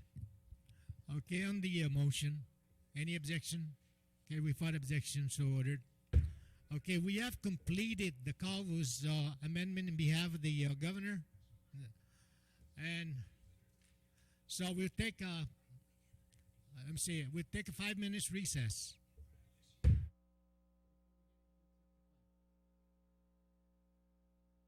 We're in Chapter 5. People have amendments I knew. Anybody want to go first? Senator Speaker Mpinko? Yeah, on the miscellaneous provision. Right. Okay, it's on section 1. I'm You sorry. know the problem, Mr. Speaker, like the one for the Guam Visitors Bureau, on the COLA, there may be a problem in terms of payment of the COLA under the Guam Visitors Bureau right now. I'm sorry, Mr. Speaker. I can barely hear you. Hello, can you hear me? Yeah, that's Oh, better. okay. No, for the COLA, for the $1,100 to the annuitants, the tourist attraction fund right now is not as good as it is supposedly projected to be, and to impose $1,100 to the to Guam Visitors Bureau might probably pose a problem as far as the annuitants are concerned. And so, well, I like to make a motion to delete the Guam Visitors Bureau and rephrase that. The Speaker wants to make a motion to strike the Guam Visitors Bureau from Section 1 of Chapter 5. Is there any objection? Well, is there an objection to the Speaker's motion? Point of information. Yes. Are we on page 22 just as long as we're on the same Well, page? actually, no. We're supposed to be on new chapters, but I will entertain the Speaker's motion here because I'm just being a nice guy. And So we're not in chapter 5 yet. we are in Chapter 5, but we're in new sections to Chapter 5. Oh, new sections. And do Yes. we have a copy of the new section that he's proposing? He's not proposing a new section, Mr. Senator Shimizu. He's asking just to strike the word Guam Visitors Bureau from Section 1, which is really revisiting Section 1, but I'll permit it on this one occasion, given the Speaker's many years of contribution to the people of Guam.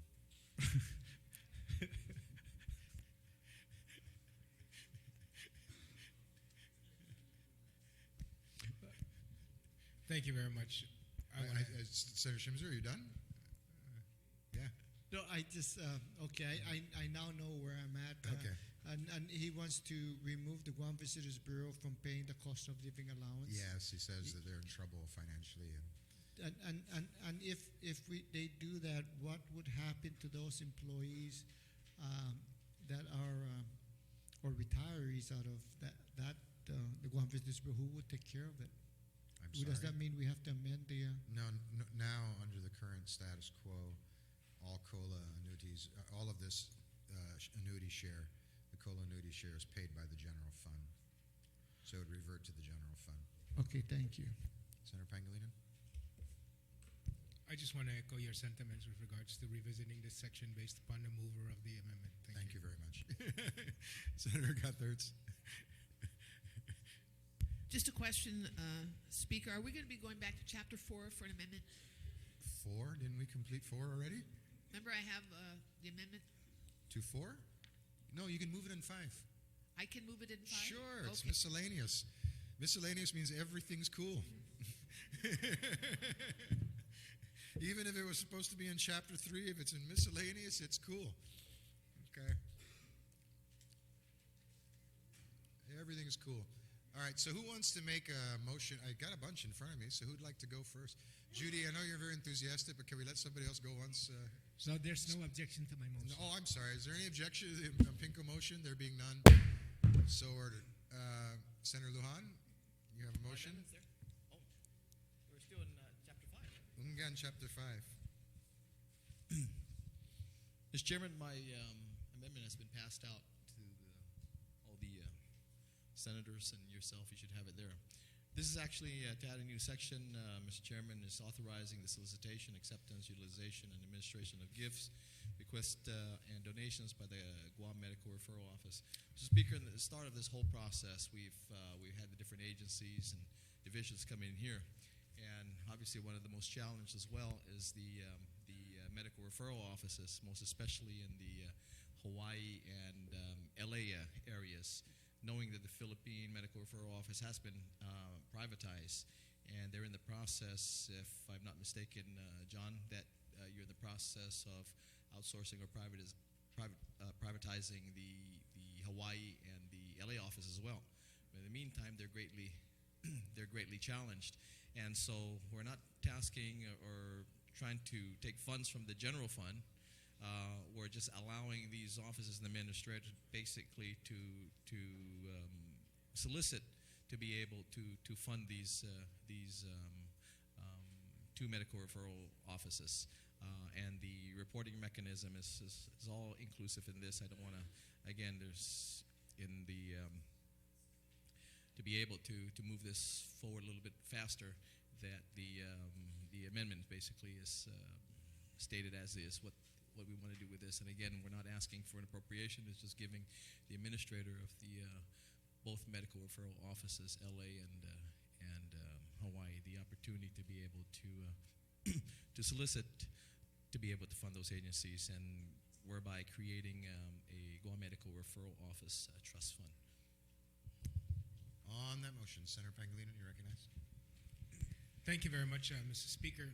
Mr. Speaker, I understand, I think, what we're trying to do here. However, you know, I just have a little bit, I have a lot of concerns, I guess, when it comes to these kind of situations in which individual members or employees, basically, of this government go out and solicit donations. Inevitably, they're going to solicit donations from people they do business with, and it just may present us with this going down a road that we just don't want to go to. I mean,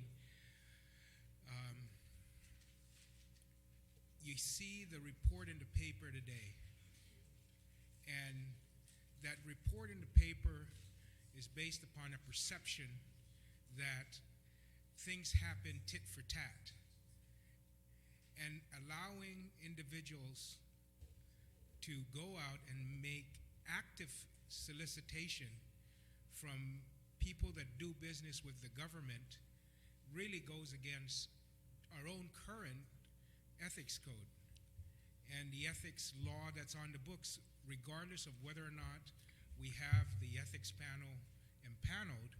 We have laws on the books that speak to these kind of activities, and that is why really you don't have individuals in our government going out and actively soliciting donations because of the perception of impropriety or a crossing of the line between ethics and good civic duties.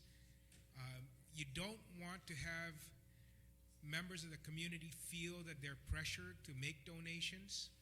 It is why we discourage even employee associations who go out and really solicit prizes for, you know, employee associations. It really is a matter of trying to minimize any perception as well as activity that could lead someone to come to a conclusion, whether rightly or erroneously, that we are doing favors, you know, or just walking down that path. And I really think that we need to be very careful with these kind of situations. I know that there are many individuals out there in the community who, out of the goodness of their heart, will come forth and I know that the government of Guam employees are good, hardworking employees, but what is most important is that we guard against any perception or anyone having to feel that they may be obligated to do something on, through a donation process because of the fact that they do business with the government or what. And I think it's something that for me needs to be vetted out a bit more, discussed a little bit more, thought out a little bit more than is the opportunity given to us in just today. And so while I don't want to dismiss the idea altogether, one would like to have an opportunity to get some greater public participation in the discussion of invoking a policy like this. In a more, I would like to get a wider participation on it, and that really is it. I think that the idea is good. I think it's a way of maximizing and harnessing the corporate generosity we have out there, but we also don't want to place anybody at all in any position where they may feel pressure to get some, to make some donations. So when we allow individuals to go out and actively solicit and so forth, then I think that that's a real concern to me. Thank you. On the Lujan amendment, there being no further discussion, you wish to discuss it? Okay, Senator Palacios. Thank you, Mr. Chairman. Mr. Chairman, I support this amendment. Such a gift would go to the entity, Guam Medical Referral Office, and not to any other person for the use of the operation. It's a benevolent mission, if you look at it, and perhaps the word solicitation, if stricken, and then leave it with just acceptance, utilization, and administration of the gift, probably will be more, I guess, neutral, in that it would have to be voluntary acceptance. Of course, with the word solicitation, there implies sometimes the invisible coercion, if you will, that might, I guess, be involved. But the idea is very good, and I don't know if the body would be rather satisfactory with the striking out of the word solicitation, and then everything remains the same. At least, we have some avenue by which people can actually donate, and I guess they would have a record of such donation. And then again, the donation can be specific only for a purpose, and only for that purpose. And so there's, of course, the safeguard against, I guess, potential misuse and those things. And that's my comment, Mr. Speaker, Mr. Chairman. Thank you. You don't wish to amend? You just, okay. Senator Respicio. Thank you very much, Mr. Speaker. I understand what the mover of this amendment is trying to do, but I raise a issue that I believe the governor of Guam is already authorized to accept gifts to the territory. If the mover would yield to question as to whether or not that existing provision in law is sufficient to have the governor receive all these donations for the use of the Medical Referral Office on behalf of the Guam Medical Referral Office's program. Do you yield, Senator? I can yield, Mr. Chairman. At this point, like I said, it was brought forth to my attention, and let me say that the text was just pretty much taken from what is Public Law 2878 when it came to the Veterans Affairs Office to allow them to do the same thing. And so that's what we did. The precedents have been set with that. It's under the governor's office. And again, all we're wanting to do here is help out in their operations, whatever we can do. If as Senator Palacios is say, we strike out solicitation to make that a lot better, that's fine with me. Again, precedent's already been set by Public Law 2878 for the Veterans Affairs Office, as signed into law in December 2005. Senator Respicio, does that answer your question? Okay. On the Lujan amendment, Senator Wampat. Oh, wait. Thank you, Mr. Chairman. Mr. Chairman, I mean, I agree with the speakers here, and I just want to make sure that somehow, if it is going to pass, that there be transparency in the all of the monies that they're accepting. And I wanted to provide an amendment that would actually call for publication through a website, all of the donors and the dollar amounts. I know it says that the funds here shall not be commingled with the general fund or any other funds of the government of Guam, but to provide that transparency, I think it's important that they do advertise it in a website, but I am having it typed currently. So what is the pleasure of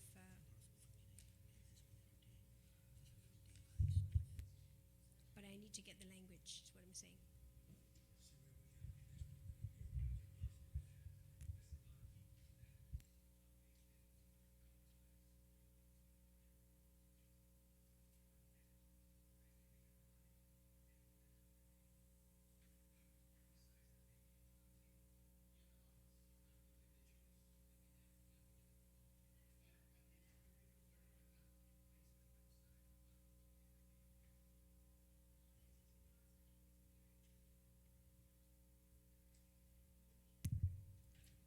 You want a little recess to write your thing up?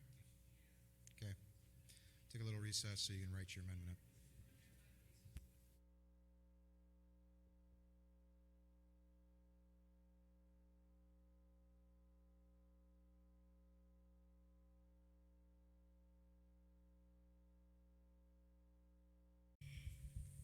Thank you, Mr. Chairman.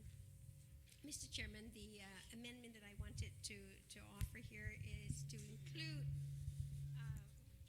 the identification of each of the donors, the dollar amounts that are to be donated, and to include the fair market value of any gifts, bequeaths, and donations, in which, of course, will all be posted on the office's website. Okay, on that motion, is there any objection? That objection, motion carries. On the Lujan? No? Yeah, I know. On the main Lujan amendment, Judy, you wish to speak on that? Okay. So on the main Lujan amendment, is there any objection? That objection, the amendment carries. Oh, you did object? You want us to vote? Okay, apparently we do have an objection. The guy next door to me here objected, so... On the Lujan amendment as amended by Senator Wampat, all those in favor, please signify by raising your own hands. 1, 2, 3, 4, 5, 6, 7, 8, 9, 10, 11, 12. Okay, all right. Okay, so it passes. Senator Guthertz. Get to yours next. Thank you, Mr. Chairman. I'd like to offer a motion, and this references the Commission on Modernization of the Government of Guam. It would amend Section 23 of Chapter 4 relative to the Commission, and it says, the language is, the office of the Commission shall be housed at the Sus and Eugenia Leon Guerrero UOG School of Business and Public Administration building. The additional language is, the School of Business and Public Administration shall serve as the Secretariat of the Commission and shall coordinate the delivery of administrative and professional services to the Commission, logistical support and resources for the School of Business and Public Administration and support of the Commission shall be provided by the Bureau of Statistics and Plans and the Guam State Clearinghouse. If necessary, the School of Business and Public Administration shall provide a formal budget request to the Speaker of the Legislature in Guam to support the Commission fiscal year 2008.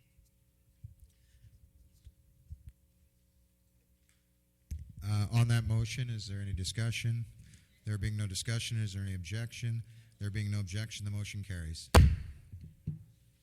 Senator Tina Rose Munya Barnes. Thank you, Mr. Speaker. Mr. Speaker, I have an amendment here, and it's a new section is added to Chapter 5, and it's as follows, quote, section, the provisions of of Public Law 28-150, Chapter 6, Section 3, the de-appropriation of funds, and this shall not apply to the Mayor's Council of Guam. Mr. Chair, I think it's really important to realize that as I was talking to the Mayor's Council and the mayors who are I'm sorry, Senator Barnes, I really don't mean to cut you off, but do you mean for it to not apply the de-appropriation, in they have complied. in perpetuity or just for the first quarter? Because I think the way I'm reading your amendment, it will never ever apply. Is that what you mean? For the fiscal year. For the entire fiscal year, for the next 3 All quarters? 7. Okay, I just want to be clear about what it is you mean. So you mean... Fiscal... Okay, all right. Okay. That's what she means. Okay, Go ahead, proceed. I'm sorry. Thank you again, Mr. Speaker. I think it's really important as I continue to communicate with our mayors, and as noted to everybody, these folks continue to be our first responders to our community, to our residents, to our villagers. When we talk about the reporting requirements, it states about providing the written report, providing an electronic format of the report, and posting of the report on the website.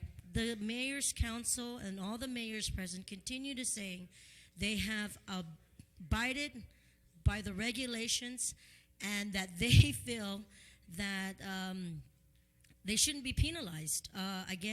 They said they've received a letter from the administration, and they have asked the administration for a justification of why they have not followed the procedures, and to date have not received an answer from the administration. I think it's only fair, Mr. Chair, that I share this with my colleagues, because the mayors have continued to abide by this, and they've continued to provide, work with the reporting requirements. They've electronically submitted this form of report. They've posted it, and they feel that they should not be penalized for that. So I ask that my colleagues support the same. And Mr. Chair, it's really important to know that the mayors continue to be here with us for any questions, and they too have not heard from the administration.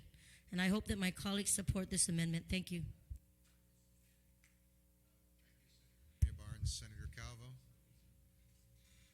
Yeah, thank you very much, Mr. Chair. Mr. Chair, again, as much as it pains me to comment and object to this particular amendment, I just want to reiterate what the whole intent and purpose of the reporting requirements were. And the way I read this particular amendment, it would put the Mayor's Council, they would not, in particular to the provisions in regards to reporting requirements, they would not be applicable to the Mayor's Council of Guam for the remainder of the fiscal year. And I think it's important as we move forward, these reporting requirements are not only a tool to be used by the administration, but also to us policymakers, and more importantly, to the Mayor's Council themselves, that they will be totally aware of where they're at in terms of what has come in and what has been expended. And the way this particular amendment is written, it basically says, folks, you are not you don't have to comply with reporting requirements. So again, I respectfully disagree with the mover of this. I would love to see the mayors get as much resources as possible. I'll be the first one to push for getting them additional resources. And again, I've been there for the mayors for many years, and I hope they understand. I just believe that this government has been going on the wrong direction in regards to lack of transparency and the lack of accountability. It's important that all agencies comply with provisions and reporting requirements. Thank you very much, Mr. Chair. Senator Palacios, you recognize? Thank you, Mr. Chairman. Mr. Chairman, I prepared to support this amendment, but only to the extent that it's limited to the first quarter. there's still time for compliance with the second quarter reporting requirements.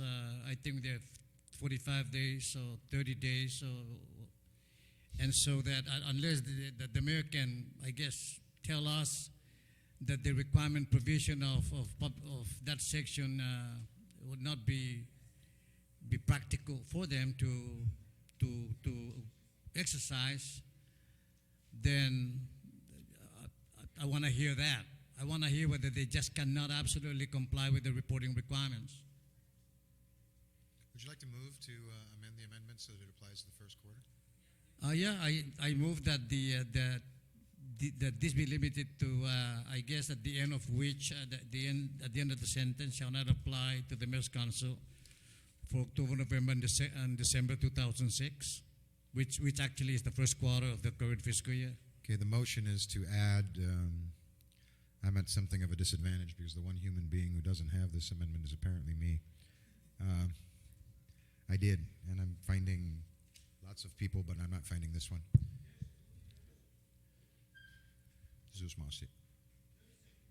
No, not necessarily. Take a recess. Okay, so Senator Palacios' amendment is to add after Mayor's Council of Guam for the period of October, November, and December 2006. Yes, sir. No, that's fine. That'll work if the clerk has it. Does the clerk have it? Yeah.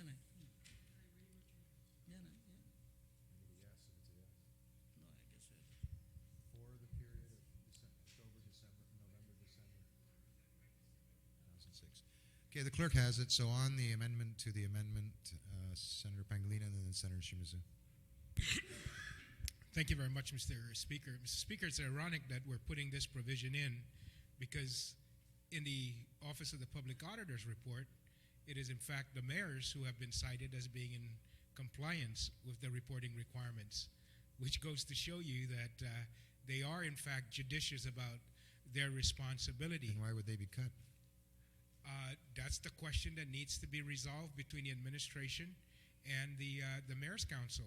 The Mayor's Council, according to their representatives, indicated that they received a letter from BBMR informing them that they were not in compliance. They responded and sent a letter to BBMR saying, we are in compliance. Please let us know what we did not comply with. And to date, they have not received a response from BBMR. Well, in that case, let's take a brief recess to So- determine whether or not they will actually be cut at all.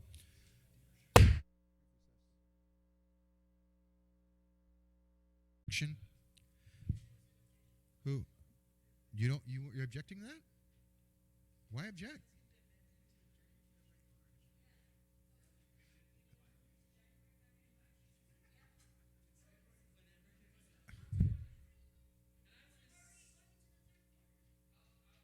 But don't they report 45 days later? That would be May 15th. But that's May 15th. It's only May 1st. They have 2 weeks to come into compliance.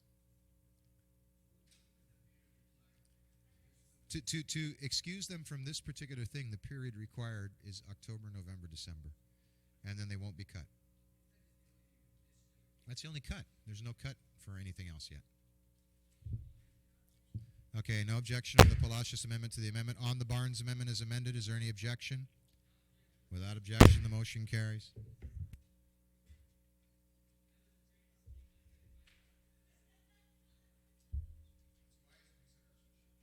Senator Guthertz?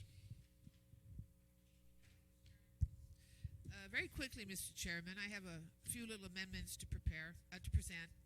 First one is to Chapter 5.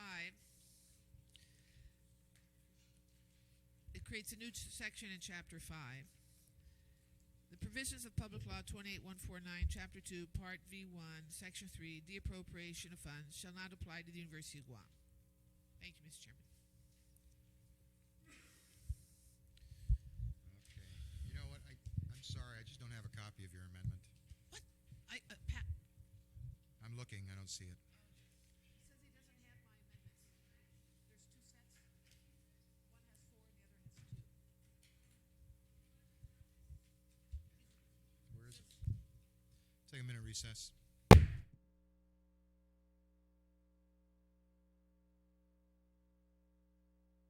We're back in. I have the revisions, Mr. Speaker. Just make sure I have the revisions. Okay, here are the revisions. Rather than repeat them, these the first one, the University of Guam one. Withdraw your earlier one and move this one. I'm sorry. Mr. Chairman, I withdraw my earlier motion, and I'd like to. Any objection to Senator Guthridge withdrawing your earlier motion? There being none, fine. Senator Guthridge, you're recognized. Thank you, Mr. Chairman. I have a new motion. You don't have to reread Basically, it's there. If everyone can read it, it's very simple. University of Guam, the appropriation shall not apply for the period of October, November, and December 06. Okie doke. On that amendment, Senator Calvo, don't you just want to object? I mean, I'll just object. Okay, instead of giving the same speech, all right. All right. On that motion, there is objection. Can people who are in favor of the motion please signify by raising your hands? Un, deux, trois. No. Just this is the main amendment.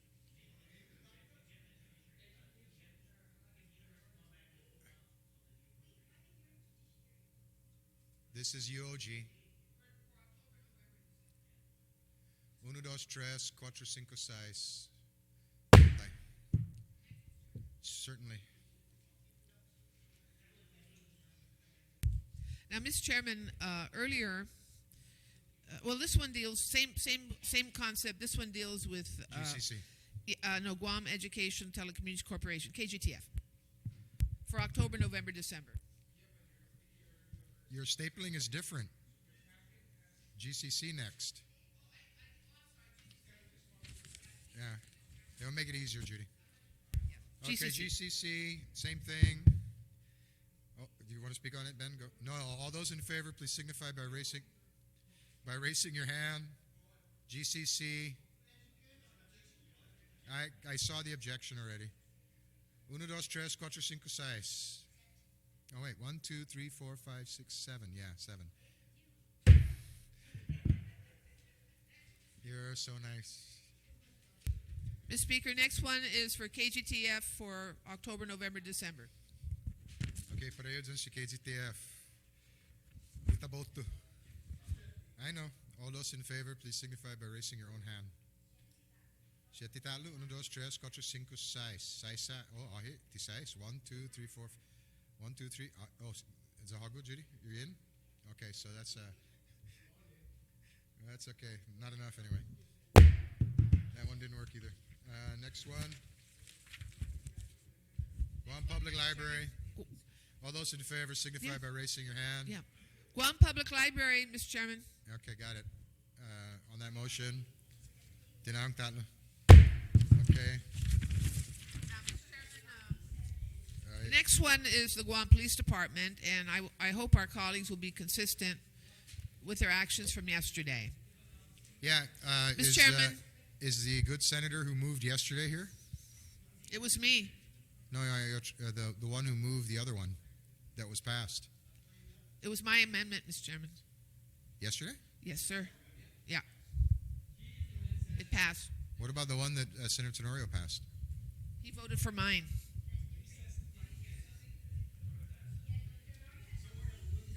Oh, yeah, that's why I'm confused. That's why I'm saying. Yeah.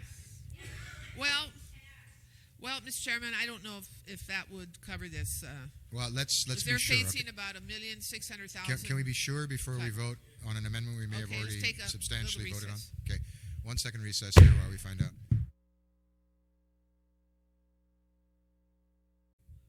Oh, I'm sorry. Move it. Yeah. Mr. Chairman, I would like to move this amendment, which would basically restore the de-appropriation, or basically the de-appropriation shall not apply to the Guam Police Department for the period of October, November, December 06.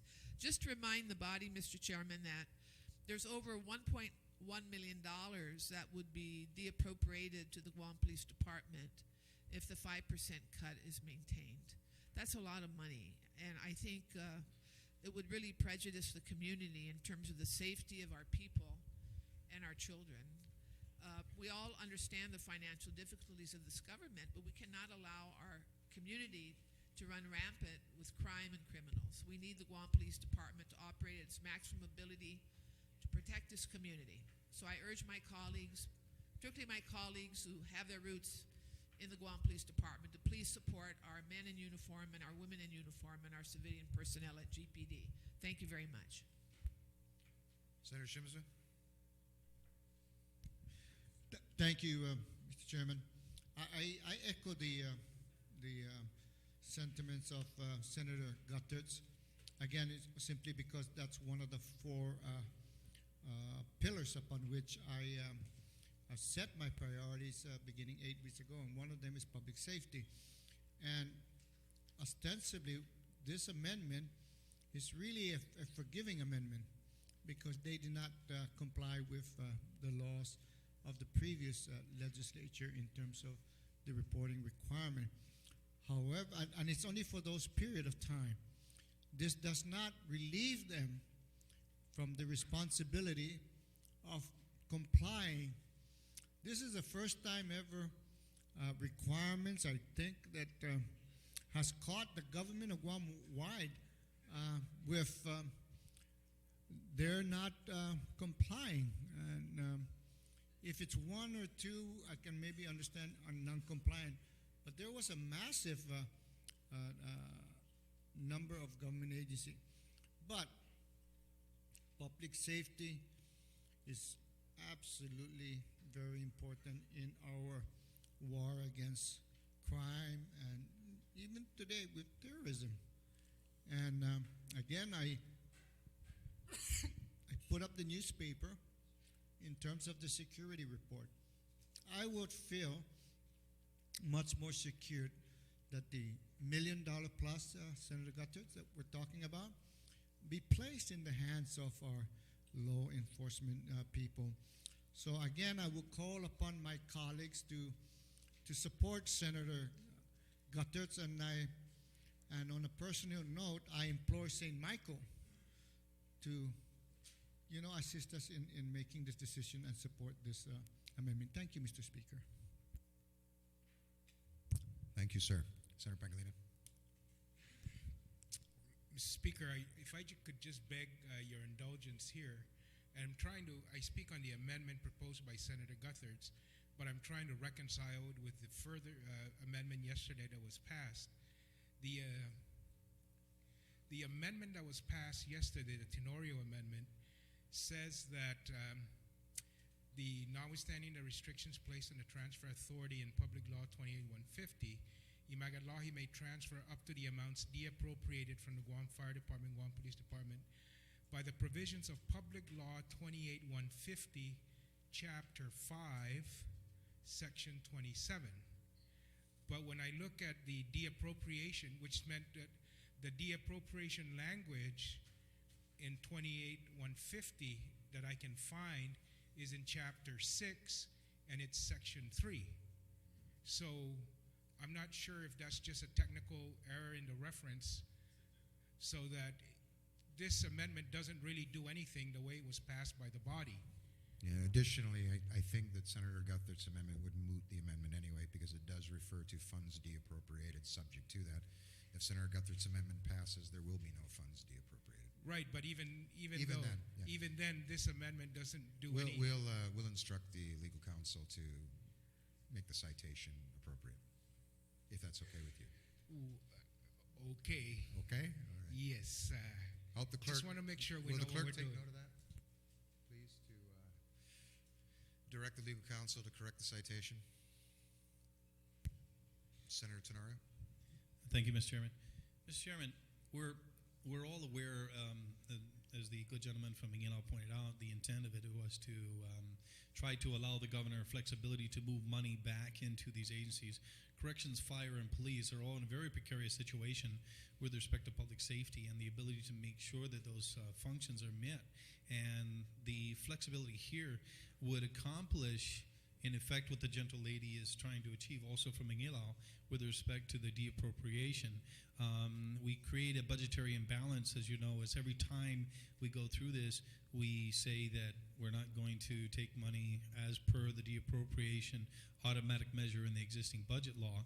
And of course, this is not a testimony in saying that we don't want these agencies to get the money, but we need to allow the governor, through the measure that he's advanced to us and the deappropriation measures which are already in place, to go into place, but also recognize that in fact the police department needs to have these resources. And that is why the advancement of yesterday's amendment was to make sure that the governor has the ability to move monies from sources heretofore were restricted, and allow only $250,000 or 1%, whichever one is lower, from any given source to the fire, police, and corrections agencies. So those main apparatus of our public safety within the island are not going to be compromised. So I think that the lady from Mingilao's intention, of course, are the same exact ones as mine, except it's a different fashion. And I think that the amendment we advanced yesterday will accomplish what, in essence, will be the needs of those agencies. And we have to also, I think, remember that the governor needs to have the certain amount of access to funds, but we don't want him to simply be able to gut different programs or be able to remove such resources that will handicap or otherwise compromise the same agencies from which he's pulling. So I appreciate the sentiments from the lady from Mingilao, and of course we've all worn the badge in many years and we all understand what the needs are, and we're all on the same sheet. So I think the existing amendment, notwithstanding the technical correction which needs to be made, is sufficient to be able to meet those needs of those agencies. Thank you. Senator Blas, you're recognized. Thank you, Mr. Chair. You know, Mr. Chair, I once wore the badge too. And I once swore to uphold the laws of Guam. You know, and one of the laws that we had basically passed, and this body passed last year, is that if you do not comply, you're in violation. And now we're asking the same department that we entrust to protect and to enforce the laws of Guam, we're just telling them, never mind. It's not going to apply to you. On top of that, you know, we've been sitting here because quite very simply and very honestly, we don't have money. Where are we going to get it? So in short, Mr. Chair, sorry, I can't support this. Thank you. Senator Respicio. Thank you very much, Mr. Speaker. Mr. Speaker, I want to commend Senator Guthertz for being brave, because she recognizes that there's certain agencies within our government that really deal with health, education, and public safety, and all the amendments she's been moving reflects that. This amendment before us is no different, and what she's attempting to do here also speaks to how this deappropriation reporting requirement, which results in a automatic deappropriation, is problematic for not only the legislature, but probably for the administration. Mr. Chairman, I support Senator Guthert's amendment, and I'm hoping that the legislature would make the tough choices and go in and reduce the various spending levels, the various appropriations, because the cash is not coming in to meet these spending requirements, as opposed to doing what we're doing now by simply saying because various directors didn't comply with a reporting requirement, now their agency is subjected to an automatic 5% deappropriation. Mr. Chairman, I think we have to take this amendment very seriously and recognize what we're doing here to abrogate our power to appropriate and deappropriate correspondingly to the administration really is regulating our duties here as a legislature. So I support Senator Guthert's amendment. I'm asking that we not have a broad stroke of simply doing across the board cuts, again because of a reporting requirement and a mandate, as opposed to recognizing what the priorities are of this government. So I want to commend Senator Guthertz for her bravery. Speaker Mpinko, you're recognized.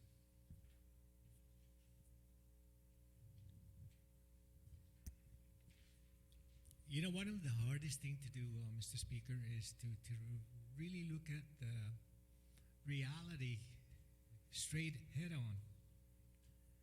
And the reality in front of us right now is that we've been here now 8 weeks, right? And we're trying to balance this budget. What would be I think every one of us would like to restore everything that is in here. But we have the revenue already placed in front of us. They say you cannot spend more than this anymore because of the cash situation within the government of Guam.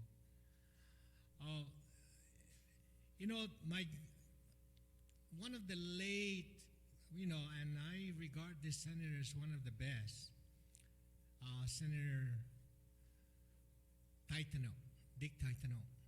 He was one of those people that stood up on the legislative floor saying that, when we over appropriate, what we're actually doing is that we're giving the power of the legislature to the governor.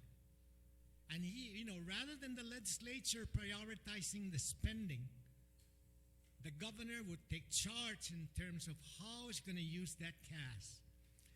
The reality is that we do not want to face it. That's the real reality, is that we do not want to face anything here that has to do with motherhood and apple pie. But where do we cut? And that's the reason why that, if anybody were to actually try to restore something got to give in this thing. We have been going on this balancing act for the longest time already. And it's, it looks like if we don't vote for it, we're against it. But then the problem is still exists. There's no cash. I don't care how much, we give anybody within the government of Guam. When there's no cash, ay tada salapi. And when tada salapi, whether you appropriate or restore anything back, the situation is still there. And if we were to restore a lot of the things in here right now, I'll bet you right now, Mr. Speaker, that we will not be voting until maybe the beginning of the next fiscal year. And so, the hard facts and the reality that we're facing is that we gotta do something. I think the people out there are pretty tired, and same as all of us. But we keep on talking about how this is not a balanced budget, and how we're over expending so many things. But we know that something got to give every time you restore something. And that's, the facts in front of us. And that's why it's so difficult right now. We've been going on this thing day after day. And we're looking at the same reality every day. And yet we do not want to face, the real thing that is, for the reason why we're here. And the question is, there's no cash, tada salapi. And even if we reappropriate and restore everything back, the governor, whether he's going to release it, will be still the same.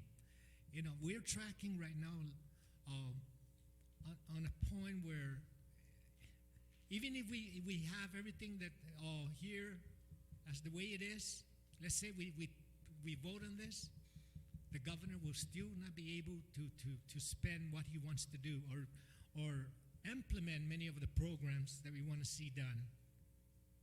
And so I don't know how long we're going to be going through this exercise again, Mr. Speaker. I know our deadline is probably so dead to the point that we do not know when the end will come.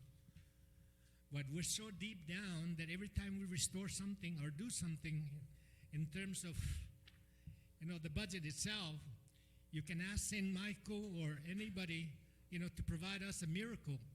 But the problem is still in front of us to make that decision. Thank you, Mr. Speaker. Can we vote on this, please? We've spent, considerable amount of time on this amendment. Very quickly, Senator Guthertz. Thank you, Mr. Chairman. I just want to say this, that I think the problem is that this 5% cut, it really is an easy way out. because it doesn't require the legislature to prioritize. But we have to prioritize, and past legislatures, of which many of our senators here, made education, public safety, and health the priority. All I am doing is reiterating that commitment to our people. It seems to me, Mr. Chairman, that every person on Guam is going to suffer with this 5% cut. We recognize that. But we cannot allow our community to be unprotected from those that prey on the innocent. We need our police officers to be able to perform at their maximum level. Cutting their budget by $1.1 million will open up this community to criminals. And we will see deaths, and we will see more serious accidents, and we will see our people hurt. We will see our people feeling unsafe in their homes, unsafe on the streets, with a $1.1 million cut to the Guam Police Department budget. I'm not willing to risk that. As an elected member of this legislature, I believe I have a responsibility to do everything I can to make sure this community is protected. Thank you very much. You're welcome, Senator Guthertz. On the motion, all those in favor, please signify by raising your hand. 1, 2, 3, 4, 5, 6, 7, 8. Let me count again. Please put your hand back up. 1, 2, 3, 4, 5, 6, 7, 8. The motion does carry. Okay? Next one, and please, can we, Thank you, Mr. Chairman. we know what the amendment is. Yeah, the last one All deals with... speeches applied to the prior one probably Right. apply to this one. So can Yeah, we just Guam move Fire forward? Department, again, same motion, Mr. Chairman. Thank you. Thank you. On the vote, Guam Fire Department, all those in favor? Ozzy.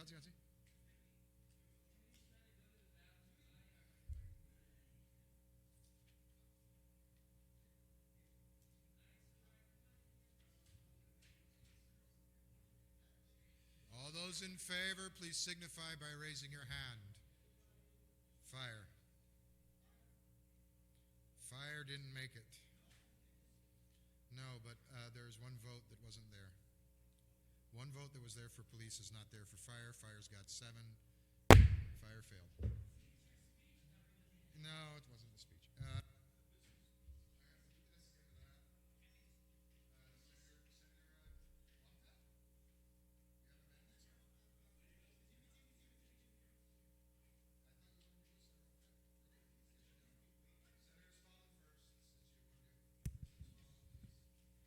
Thank you, Mr. Chair. Basically, it's along the same lines that I'm asking that the provisions of Public Law 28150, Chapter 6, Section 3, the appropriation of funds shall not apply to the judiciary of Guam for the periods October, November, and December 2006. Previously, we've been discussing a motion similar to this. However, in this instance, this is a little bit different. This is a situation where the judiciary has essentially substantially complied with the requirements of the public law of public law, and except for one area, and that was the area of sending to the Speaker of the Legislature by electronic mail the reporting requirements. Now, the problem on this one, though, is not that they didn't intend to. They did intend to, but their computer on that specific day that they were going to transmit this electronically had crashed.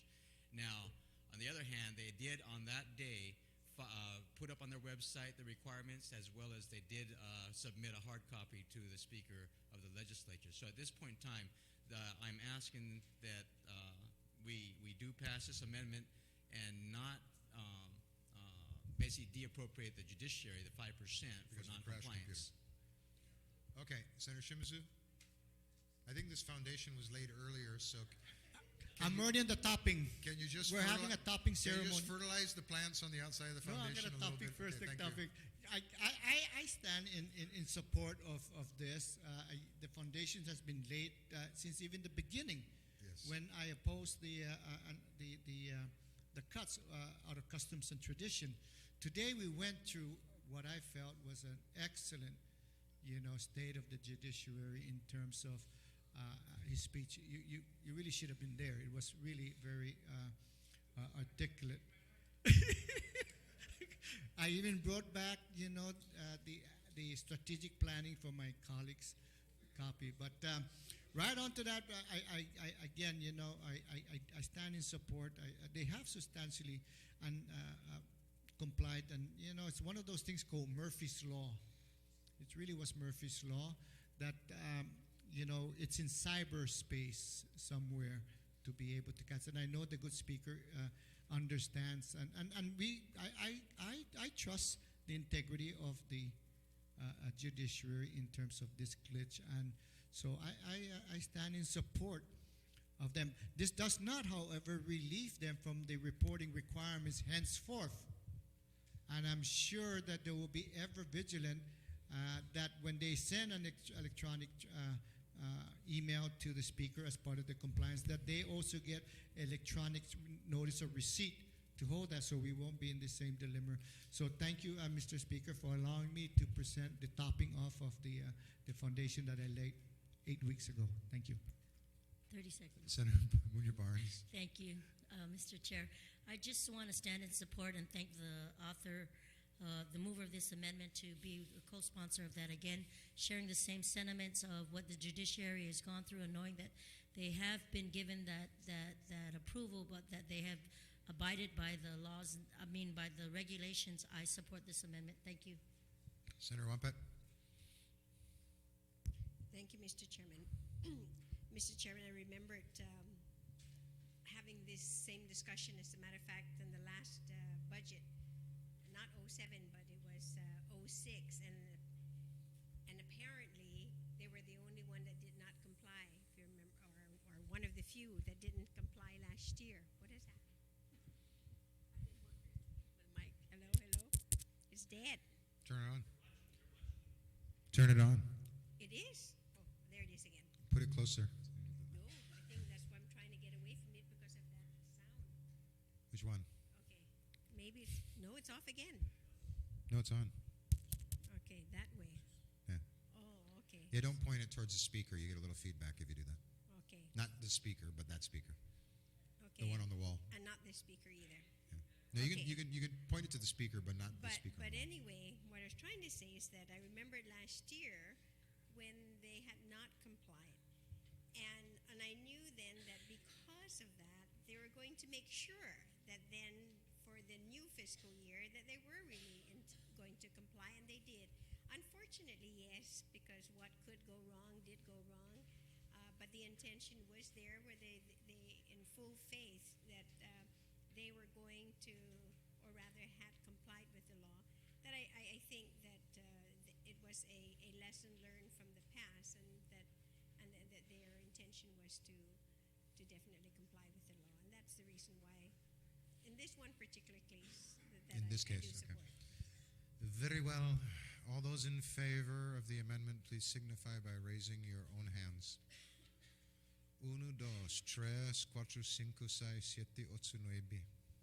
Mapasa. Okay, we got enough for that one.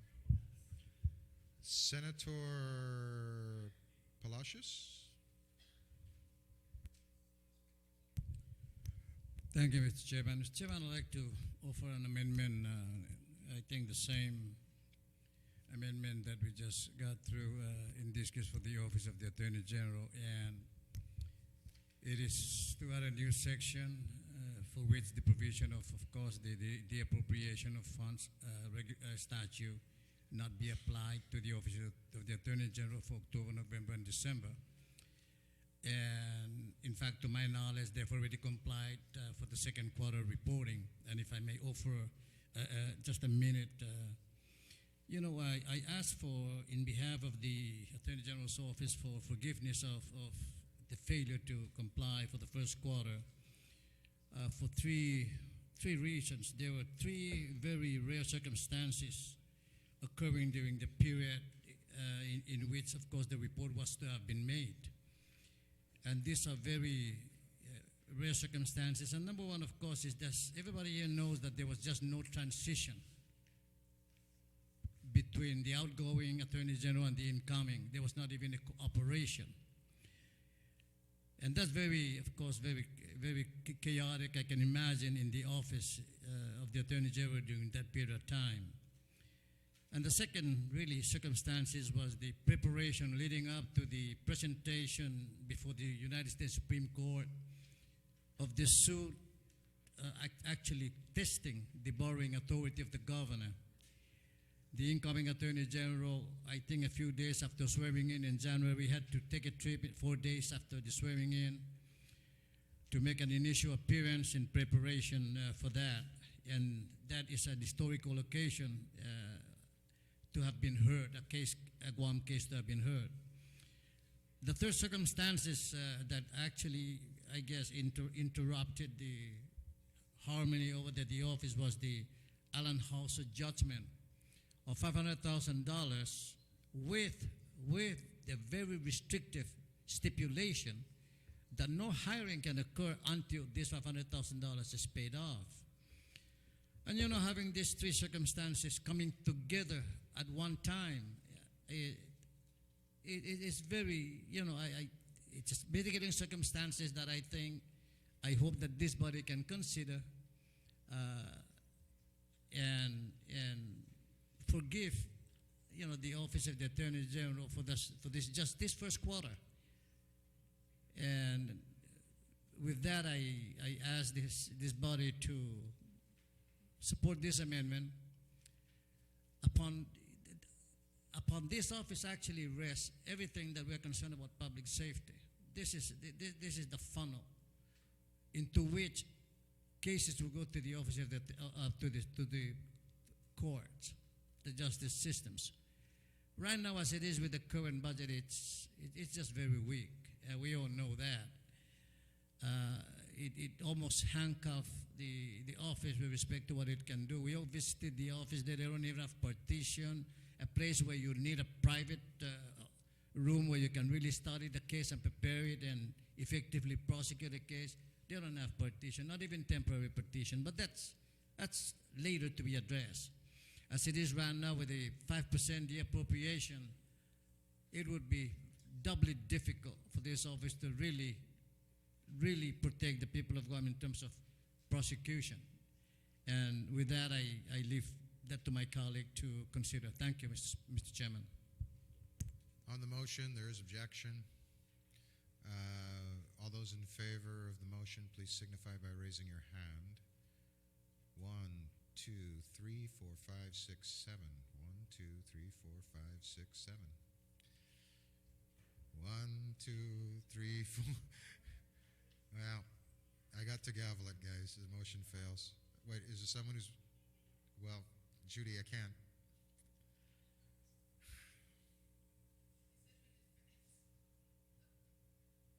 I got to gavel it. 1, 2, 3, 4, 5, 6, 7. Motion. Are you just saying hello?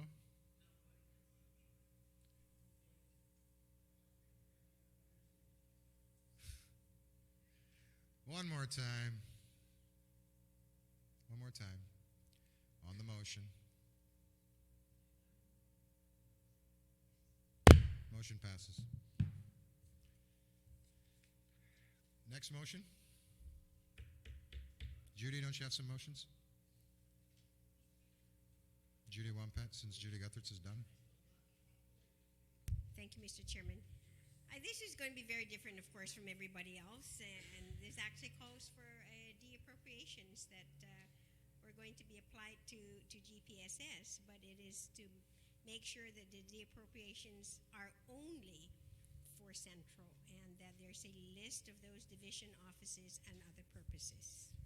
Okay, the motion targets the de-appropriations that were passed earlier specifically to Central Operations. Everybody has a copy. On that motion, Senator Guthertz, we should discuss it? Certainly. Mr. Chairman, I think this is reasonable. I just have one concern. I'm worried about sections G, F, K, N, O, P. I appreciate your concern. Let me just ask. Could you frame it as a question? The question is simple. Okay. will this have an impact on any learning or on the classroom mission? Senator Wampet, do you yield to that question? Yes, Mr. Chairman. These are specifically only for the operations of these offices. So, and the reason why you notice that for G and for, where's the other one? And for P is that except for personnel that are assigned to the schools. So that means anyone basically who are assigned to the schools would not be affected. It's just operations of these offices. I mean, overall, when you're going to say, would any one of these services, yes, impact overall? Yes, they would. I mean, they're all interconnected, but these are operations of those specific divisions or offices. Okay. Does that answer your question, Senator Guthertz? Would you like to ask a subsequent question?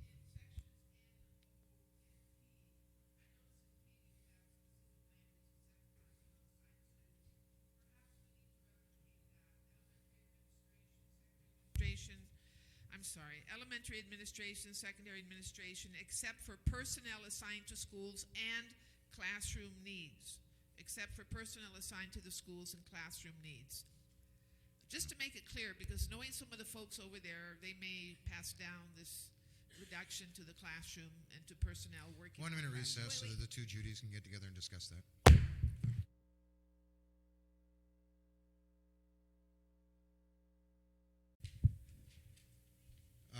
We're back in.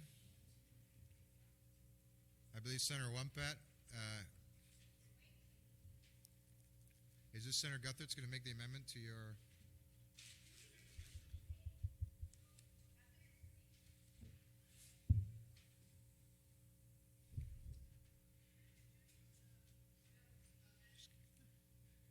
She's right there. Huh? Yes. Stag. Didn't she put my name on it? I thought she put my initials on the thing. Well, then obviously I'm voting for it. All right. Senator Guthertz, you have an amendment to Senator Wumpet's amendment. I think we've all seen it, but we do. And it's very nice. On the Guthertz amendment, any objection? Okay, without objection, the Guthertz amendment to Senator Wumpet's amendment passes. On the amendment by Senator Wumpet as amended by Senator Guthertz. Actually, that's a Wumpet-Forbes amendment, but who's counting? On that amendment, no objection. You have another amendment, Senator Wumpet? No, the one about the staff? Clarifying the...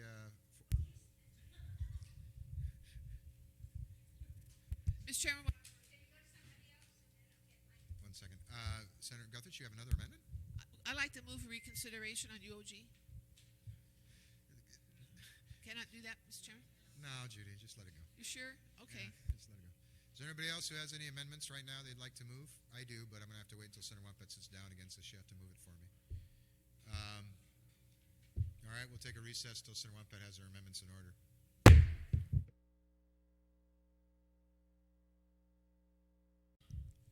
Thank you, Mr. Chairman. Can you hear me? Okay. This amendment actually further clarifies the GPSS compensation plan review. I've spoken to a couple of attorneys, and they're basically saying that by actually placing in teaching personnel, that could again be a loophole. So what this would actually do is it spells out instead teachers, guidance counselors, and school librarians, and then that the addition is that only full-time teachers, guidance counselors, and school librarians of GPSS shall be entitled to additional compensation pursuant to this section. So, On the Wumpet amendment, is there any objection? Do you wish to speak on it? Senator Shimizu? Thank you. This clarifies now, beyond a shadow of a doubt, Mr. Speaker, there's going to be no misunderstanding as to who should get it. The mover of the amendment articulated very, very clear who is to get this. Is there any other professionals that are getting the 40% outside of GPSS? I mean, Are you asking the author to yield? yeah, that? yeah, yeah.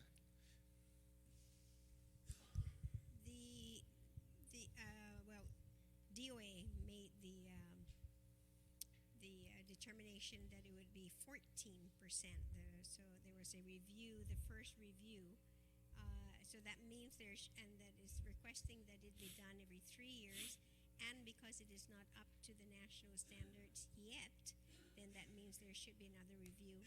This actually only pertains to GPSS teachers, guidance and counselors, and school librarians. It does not include anybody else. There were previous legislations that were passed for the other professionals within the department.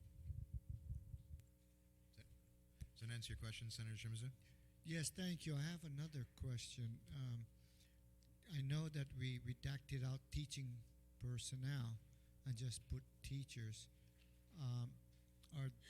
This is all teachers, not just, I mean, is there professional teachers? It's just. It includes all teachers. That means whether they are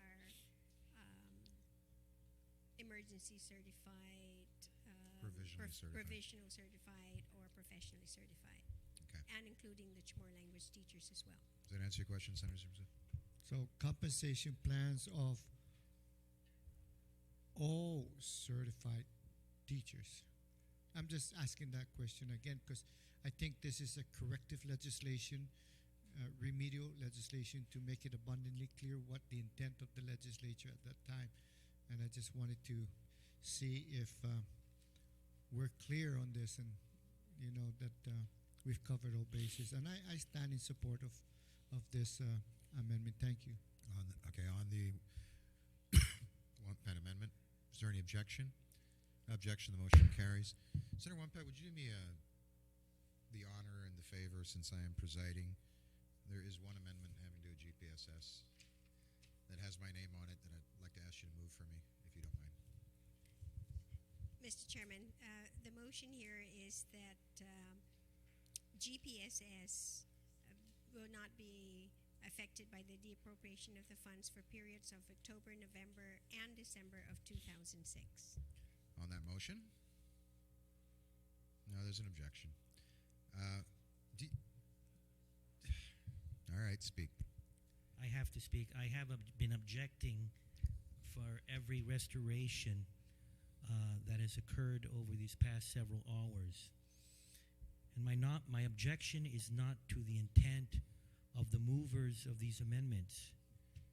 Because again, as finance chair, in my term of office, we have prioritized agencies that dealt with education, public safety, and public health.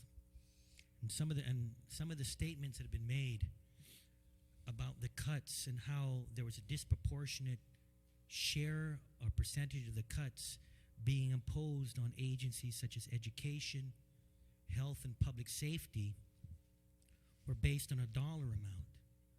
But the reason for the dollar amount is obvious because of the dollar numbers that were allocated to every one of those agencies because they were a priority. But proportionately, that 5% deappropriation, and it did encompass most, if not all, entities. Some of them were pretty good, and I understand some of the comments made by some of the earlier speakers.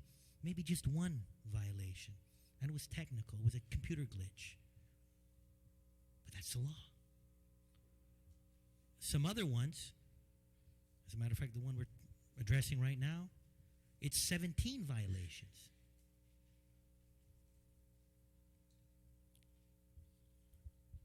And Mr. Chair,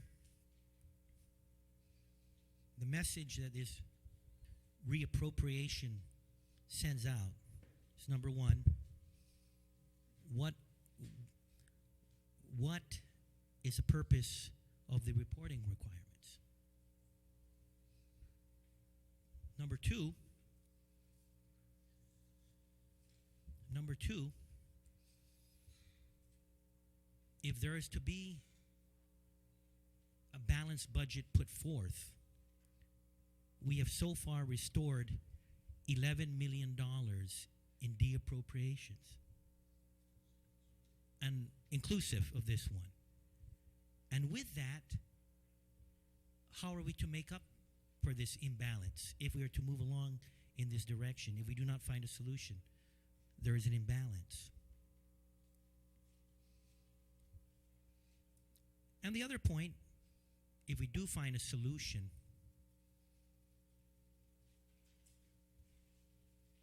or if we do continue on with balancing it, does that mean now the agencies that are left, that are not priority, are to take the full brunt? $11 million. I think for most of the agencies that will be left to weather this balanced budget, those cuts could come from anywhere to 10 to 15% of their appropriations. Remember, we're halfway through the year. So for those cuts, that could account from anywhere from 20 to 30%.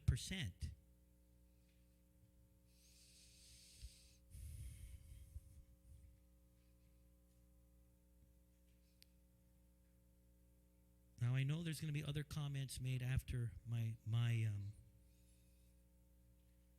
little statement, and unfortunately, I guess I have been the villain of the day. I would have wished that the administration, the Bureau of Budget and Management, had been adjusted allotments and spending based on collections coming in, as is mandated by law. I would have wished that Bill number 74 that was presented to us would have been balanced, but it wasn't. It was imbalanced by $18 million. So if we don't find a way to balance this, at least I know one thing. If we are at this point $11 million imbalance, still better than what we would have had with Bill 74. But again, I've been very consistent. I've taken no pleasure in being the lone, well, not the lone, there have been others, but I've been very consistent in my objections. In no way does it mean that I do not place education, health, or public safety as priorities. It's just that, again, Mr. Chair,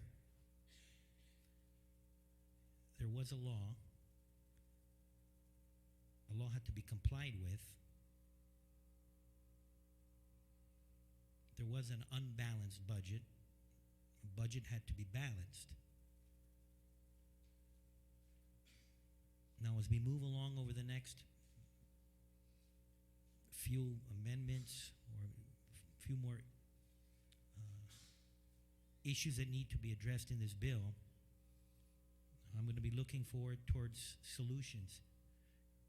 It's very easy, and some of us speak about, again, over many months about overspending.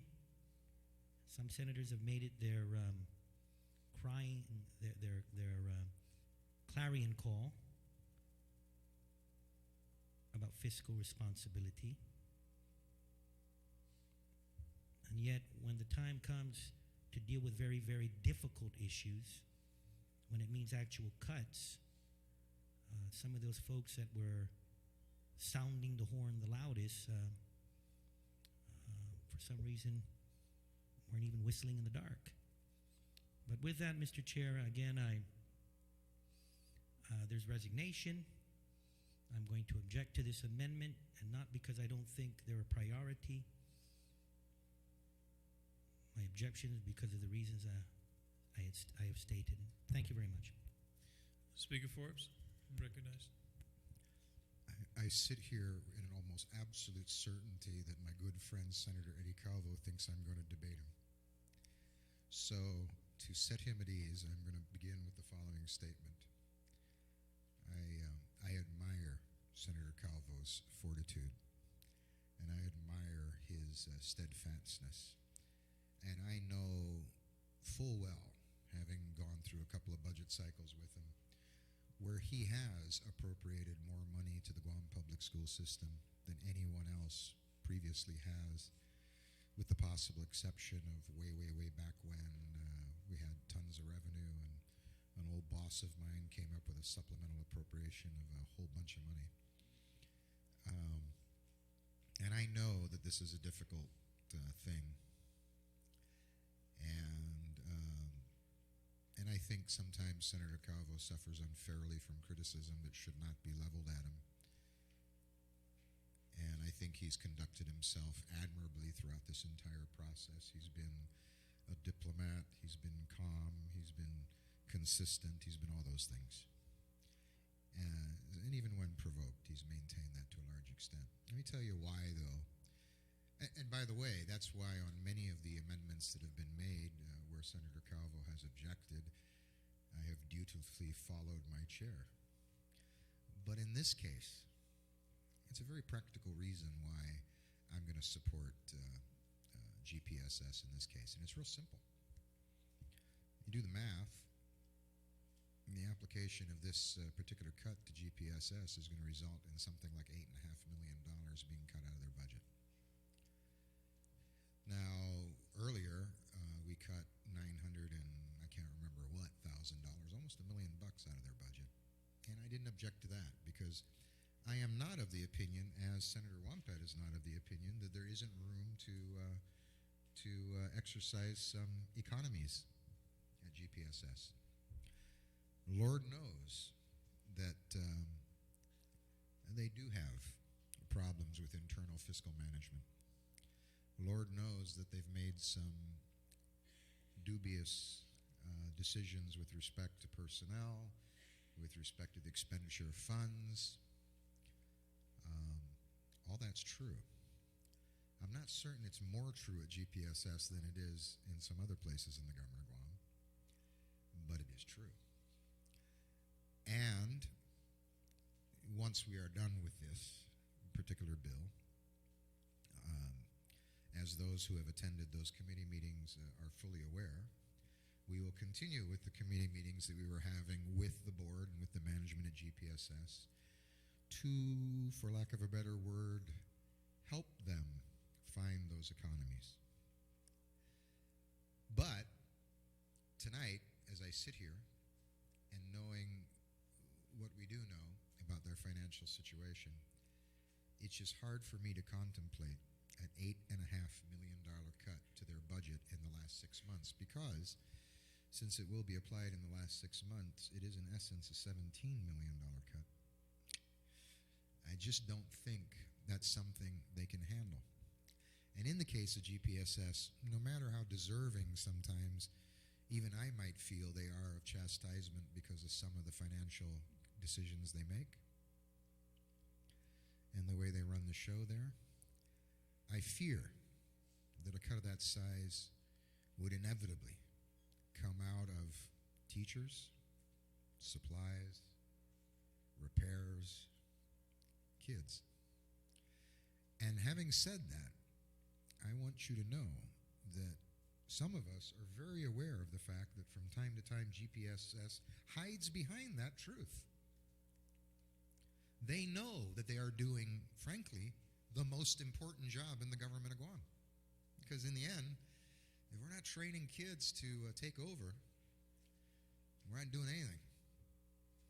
That's really, you get right down to it, the most important thing we do. I mean, you know, if a disaster should befall us all, the one thing we want to know is there's a generation of our people to take over, right? And they're prepared to do so. And sometimes I worry, and I know I've had conversations with some of my other colleagues, that sometimes GPSS uses this But the key here, Mr. Chair, is not to, in recognition of that, say, well, then it's okay. It's not okay. You know, we need to focus on the kids. And if the management of GPSS from time to time, as has been documented in many cases, uses excuses that they don't need to use, and if they make bad decisions, as I think we all agree they do from time to time, we need to work through that with them. So I just want to assure the chairman that should this amendment pass, that as soon as we're done with this, we will reconvene as we were right before we went into this budget session, and we will work with the management of GPSS and with the board to try and do the best we can to help them streamline those things that they need to streamline, to redirect resources where they most need to be redirected, and to, you know, to use a very vulgar expression, but one that is probably most accurate, get the most bang for the buck. They are going to have to trim something because we've got almost $1 million coming out of Central. So they are going to have to make some cuts based upon the amendment that my good Vice Chair of Education proposed. But you know, that's basically in a nutshell what I feel. And I don't want my good Chairman of Finance to think that we're just going to let him off the hook and not pay attention. I know that you know, prior to this whole budget process, the Vice Chair of my committee and myself and some of the other members who have been attending, Senator Shimizu, Senator Gothard, Senator Palacios, we've all been talking about the need to make some significant reforms. And I've heard good ideas from Senator Gothards and a whole slew, in fact, an unending cascade of ideas from Senator Wampet, all of which so far have been excellent. And Senator Pangilinan actually came up with some good, because he came to a couple meetings too, I forgot, that's right. And Senator Pangilinan came up with some good stuff too. And what I'm going to do, Mr. Chair, yeah, everybody who's attended has come up with good ideas. And I'm not so much going to try and direct these changes as much as use the expertise of all of our colleagues here and the input from the board, and yes, the input from the management and the staff at GPSS to make these changes. And I hope, Senator Calvo, when we're done with this, that we will be able to achieve, if not the economies that would lead to a cut like this, because I think this is fairly draconian, at least the efficiencies that will guarantee that to a better extent the dollars that we do dedicate towards education are spent to the benefit of children. Thank you. Senator Shimizu. Thank you very much. Eloquently stated. And, you know, it took a little bit more than 5 minutes, and that's great, you know, because we deliberate. I'll extend the same privilege to you. Thank you very much. Thank you. No, you know, I do want to commend our good chair on Ways and Means and their finances. He sees these cascades of reinstatement, you know, as a result of, it's really giving absolution to GPSS for the month of October, November, and December. However, we're also in January, February, March.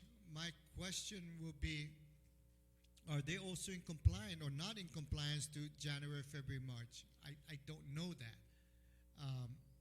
Because this amendment is only to October, November, December. Is there any member of the administration or budget to say they have till May 15?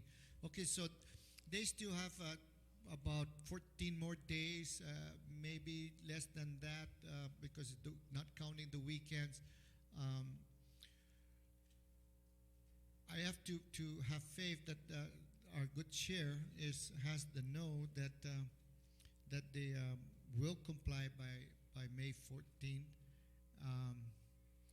And the amendment that I'm addressing, you know, again, let me mention, you know, that education is the third pillar and column that I've mentioned.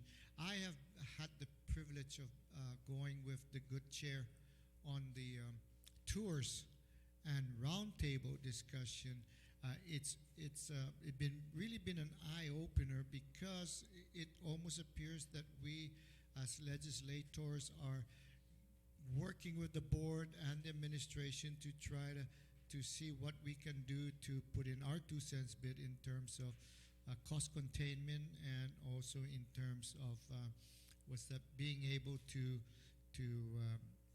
advocate for the releases of funds, the different allotments that they've been having a hard time.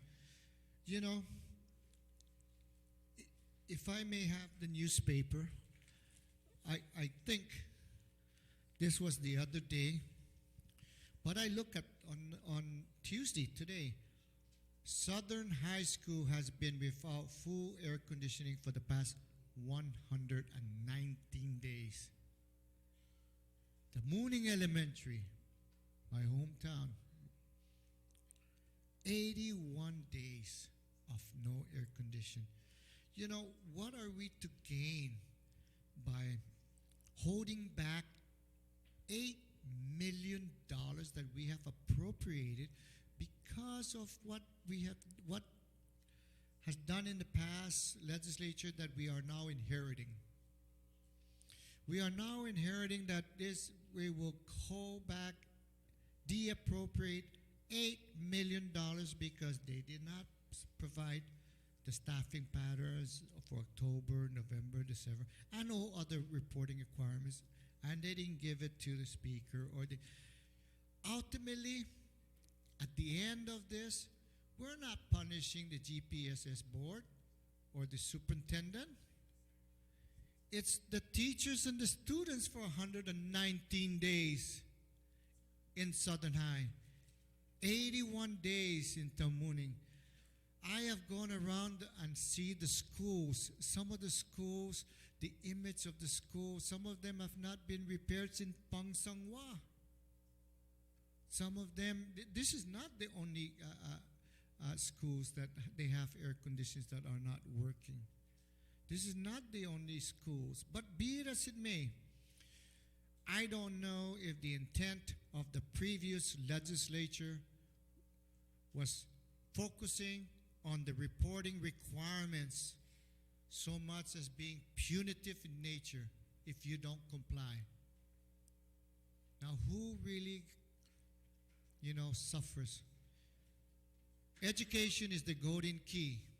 I come from an ordinary family,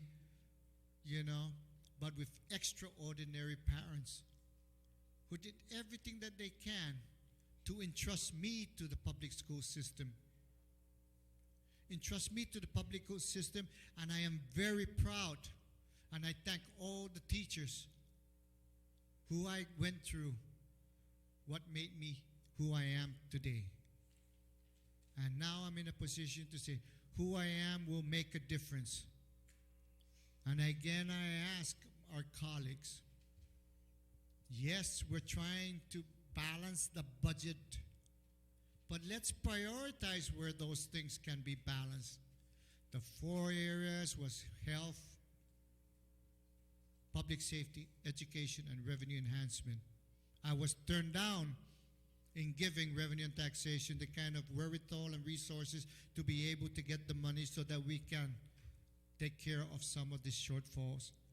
But this is a self-imposed penalty. $8 million. Hasu $8 million tanasua gifamagun.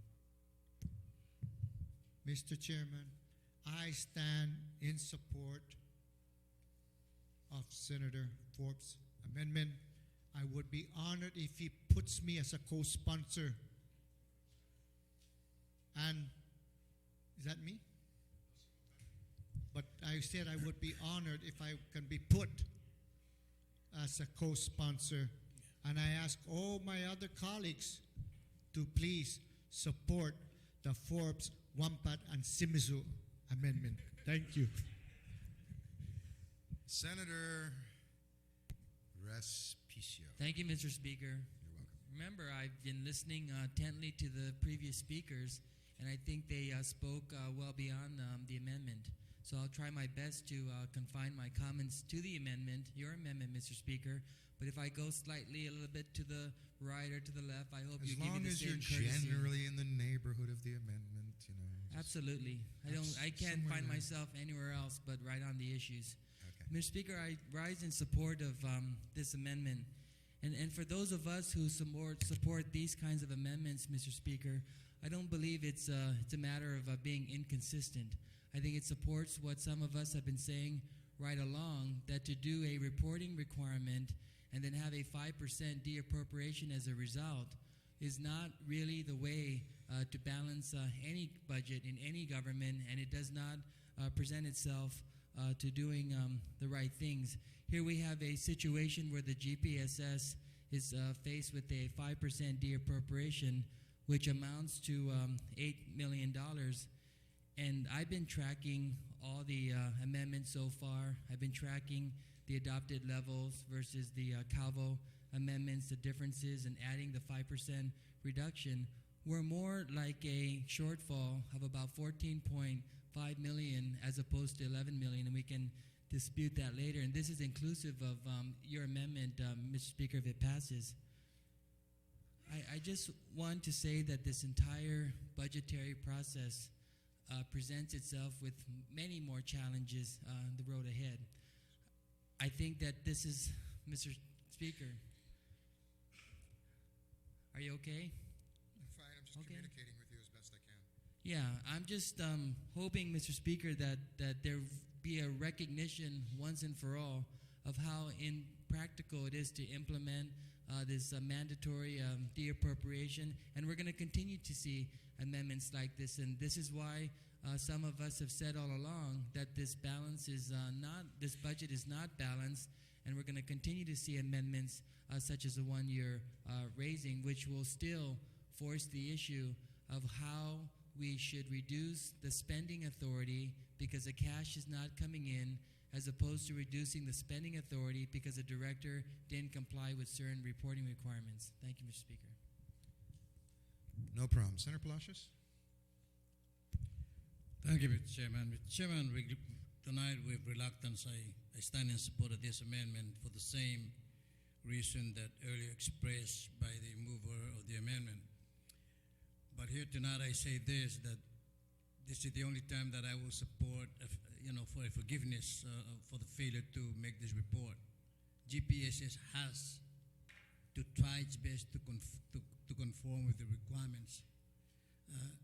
And that's my message to them. Thank you, Mr. Speaker. I couldn't agree with you more, Senator Palacios. That's one of the things we're going to have to work on them with very strongly. Everyone seems to have exhausted discussion. Is there any objection to this amendment? There apparently is one objection. All those in favor of the motion, please signify by raising your hand. No, the motion is to, you were voting on the amendment. 1, 2, 3, 4, 5, 6, 7, 8, 9. The amendment passes. Are there any further amendments? I believe you have some, Senator Calvo. Senator Calvo, are you prepared to move some of your amendments?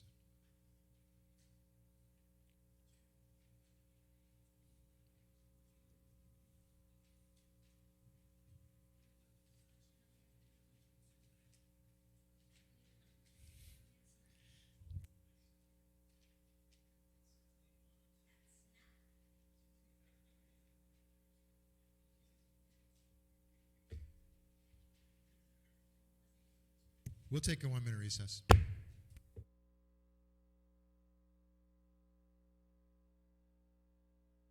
Senator Blas, you have an amendment, I believe. Yes, sir. Thank you, Mr. Chair. Mr. Chair, I have an amendment to basically amend Section 4, Chapter 4, Part 1 of Public Law 28-150. And everybody should have a copy of this. It's the Transfer Authority. Basically, it reads, Mr. Chair, Section 4, Transfer Authority of Imagalahinguan. Imagalayan Guam is authorized to transfer funds between fiscal year 2007 General Fund Executive Branch appropriations and shall be limited to transfer no more than 5% of the appropriations made to the special funds, the Department of Law, the Mayor's Council, the University of Guam, the Guam Community College, and the Guam Public School System, and the Guam Public School System Operations Fund. The governor must provide a monthly report to the Speaker of the Legislature in Guam on all transfers from or to the special funds, the Department of Law, the Mayor's Council, the University of Guam, the Guam Community College, the Guam Public School System, and the Guam Public School System Operations Fund during the previous month. The report shall include, but not limited to, amounts transferred, agencies or special funds from which funds are transferred from, agencies or special funds that funds were transferred to, and reason for transfer of funds. Failure to provide a report on the 20th day of the month following the transfer will result in the removal of the transfer authority from the appropriations made to the special funds, the Department of Law, the Mayor's Council, the University of Guam, the Guam Community College, the Guam Public School System, and the Guam Public School System Operations Fund. Mr. Chair, I proffer this amendment recognizing that, first off, obviously we've got a very tight budget. We've got a very tight appropriation that we're going to be providing to the governor to run the government of Guam. And along those lines, giving him the authority which I feel that he's going to need to be able to move necessary funds around so that he can continue to provide and make sure that the government of Guam continues to provide the essential and the critical services that the people of Guam expect. There's going to be major cuts. There's going to be huge cuts to the operations, the funding of the operations, and giving the governor the authority to move funds around so that at least he can try, and at least there can be some attempt over the next fiscal year to be able to continue to provide, the money needed to run these operations. This is something that I think the governor.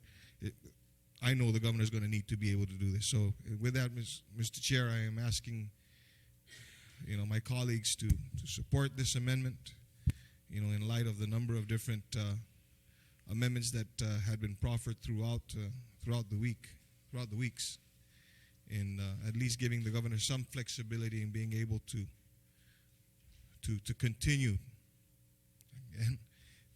to provide the essential and the critical services that this government of Guam is expected by the people of Guam to provide. Thank you. Senator Munya Barnes, then Senator Guthertz. Okay. Thank you. Sidos Masi, Mr. Speaker. Thank you for giving me this opportunity. Got to commend the author proffering this amendment, the good senator. In reference to the transfer authority, I really believe that in my heart that the governor may need this authority to work within the constraints that he has to deal with all the different agencies in supporting their mandate. But Mr. Speaker, I'd like to offer an amendment to this amendment, and I think it's really important. Again, working closely with the members of the Mayor's Council who are the first responders to this. And Mr. Speaker, it's really, really important that I do this amendment as I will give to you a litany of things that the mayors do within this. And I have no problem saying that with the Department of Education, the Mayor's Council continues to work in picking up the slack of their trash, of cutting their grass with public health. They're asked to help pick up the slack on the inspections with Parks and Recs. They continue to maintain the parks in their villages and the roadways, the side of the roads in their villages. With Department of Public Works, when their machines trash pickups are not in order, they're asked to pick up the slack there. With Guam Police Department, they're asked to assist so that the police department can work on their mandates. They're asked to escort, work with the funeral escorts, with the Department of Agriculture. They're asked to work with the animal control, all the animals. And you know, Mr. Speaker, this up to a 5% transfer authority, if taken away from the mayor's council, will relate to what programs the mayor's council has and exists today, from summer camps to sporting programs, to the after-school programs for the youth, for the programs that they work for the senior citizens. They continue to pick up the slack when the other agencies are under that constrained environment. And I don't think any of these agencies will say that the mayors haven't performed in assisting and providing that crucial mandate to all those agencies. So if the good author Frank Bloss can work closely with me, I'd like to proffer that amendment. It's real simple, just to exempt the mayor's council from this transfer authority. Thank you, Mr. Speaker. Okay, Mr. as I Chair. understand your motion, you just wish to strike. The mayor's council. You know, because of the construction of this particular section here, I think you better write it. Okay, so we'll give you just a very brief recess to write it.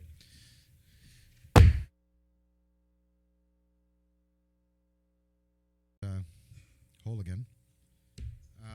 Senator Tina Rosa Muñoz Barnes. Thank you there, Mr. Speaker. Again, in the interest of time, I've passed out the amendment that clearly strikes out the mayor's council and in all the appropriate areas from this, and I'd like to ask my colleagues to really consider my amendment to the amendment for the mayors who continue to toe the line for all the agencies within our community. Thank you, Mr. Chair.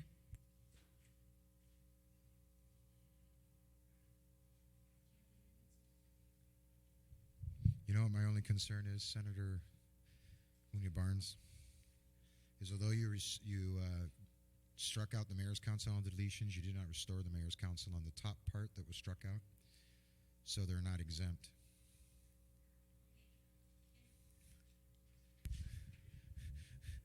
Mayor, to that again. I mean, if we pass your amendment, it won't have any effect, is my concern. Okay. If I can just, again, to save the trees, Mr. Speaker, after section 4, it's the 1, 2, 3, just to take the line. You have to do the following, Senator. Well, you have to remove the strike through from the following words. If I can move the strike through from the mayor's council on line number, More than that. You have to remove the strike through from but shall not transfer appropriations made to, and then you have to remove the strike through from. 10 seconds, Mr. Chair. Okay, 10 seconds.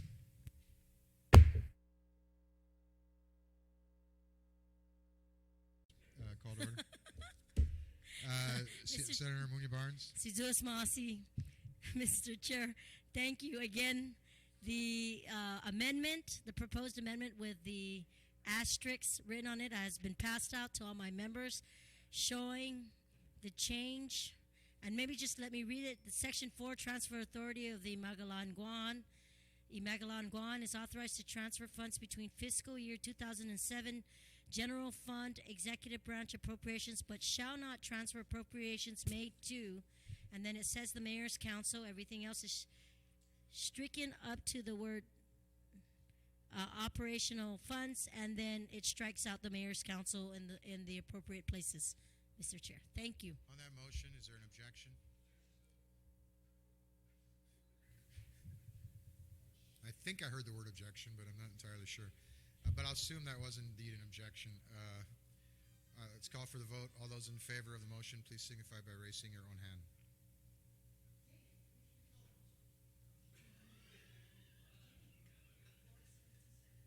One, two, three, 4, 5, 6, 7, 8. It passes. On the main motion, is there further? Okay, Senator Wampat and then Senator Shimizu. Thank you, Mr. Chairman.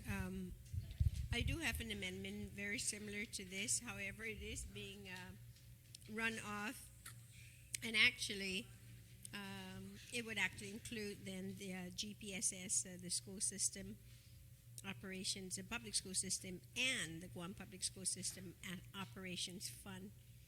And there, throughout the amendment, that it would also strike out Can the same. follow that? But it is being printed. Add back in the Guam So, Public School Tom? System. Where is it? Is that clear? Same amendment as the one we just passed, but add GPSS.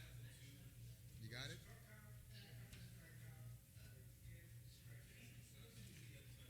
Yeah, if it's out, put it in. If it's in, put it out. On the strike-throughs, okay? Is that clear? So we don't have to write it? Okay, on the Judith Wampet amendment. Is that we should speak on it? Senator Blas. Okay.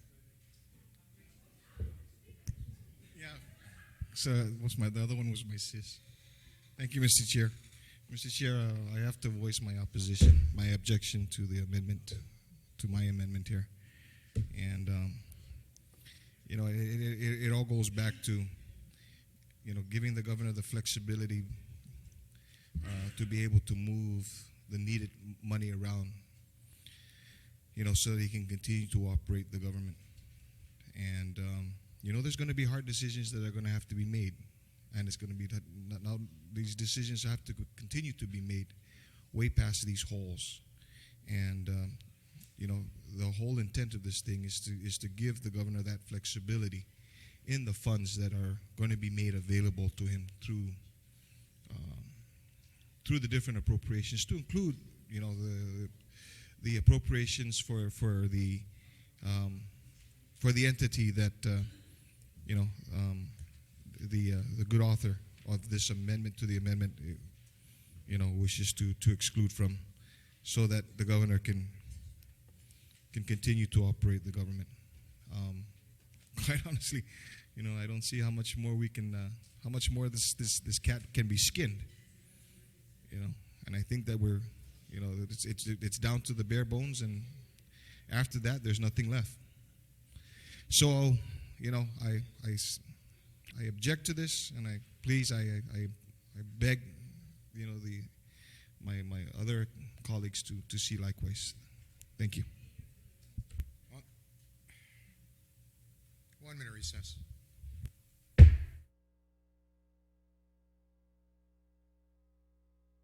Want to make one amendment to the amendment in order to make it even clearer than it is.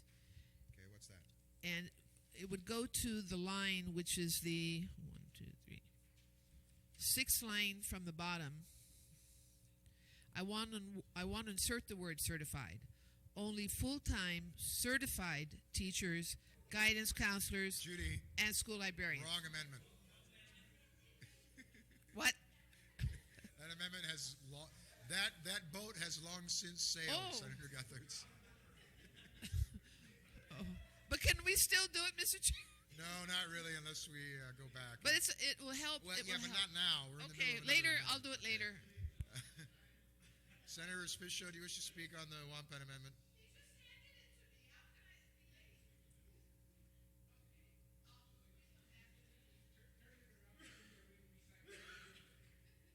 Senator Spicio. Thank you very much, Mr. Chairman. Mr. Chairman, I support the amendment, and simply because just a while ago there was an amendment to restore any cuts made to the Guam public school system by way of the 5% de-appropriation, and now this amendment, essentially what it would do, it would again pass the responsibility of making those tough choices to the governor. And I support the amendment, and it's no wonder, Mr. Chairman, that the governor has abandoned this bill and claims that this is no longer his bill. This no longer reflects what he submitted more than 8 weeks ago. And if we're going to, on one hand, allow the governor or forgive GPSS because they didn't comply with the reporting requirement, and then on the other hand, say that he can swipe money from anywhere, including the Guam Public School System, it's not the way to go. Thank you, Mr. Speaker.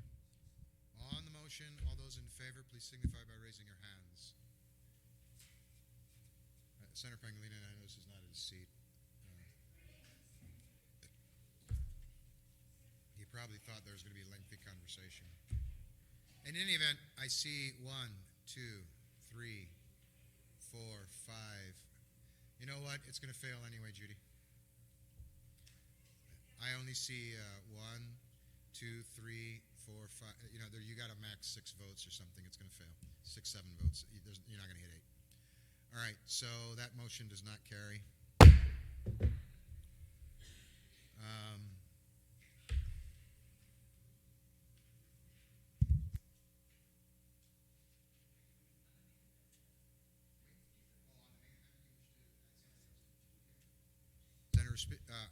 Senator Shimizu had his hand up before you, so Senator Shimizu.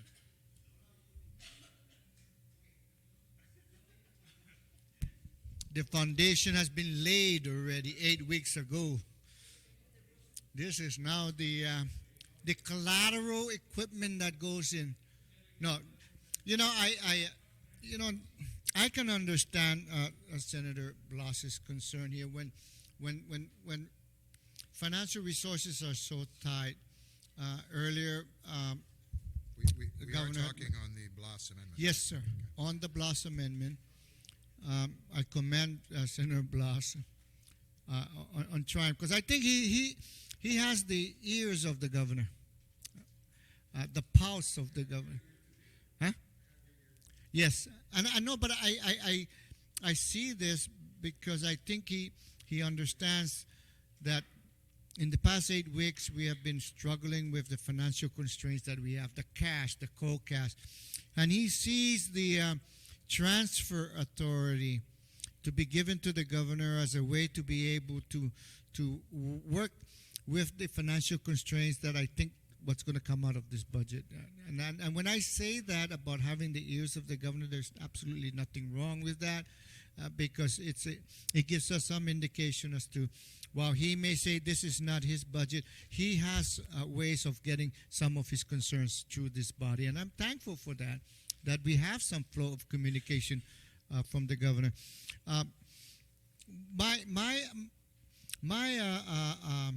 input into this is that, the governor must inform us of the transfer authorities, bring us into that partnership when he makes those transfers, because I would be concerned. I would like to know, especially when it's on the 4 pillars that I mentioned earlier of health, public safety, education, and welfare. And I'm thankful that you agreed to put that in. One of the things that I would like to do, and I will make that as an amendment, and my amendment would just be a period. And if I can have the attention of the body, my amendment will be on the 1, 2, 3, 4, 5.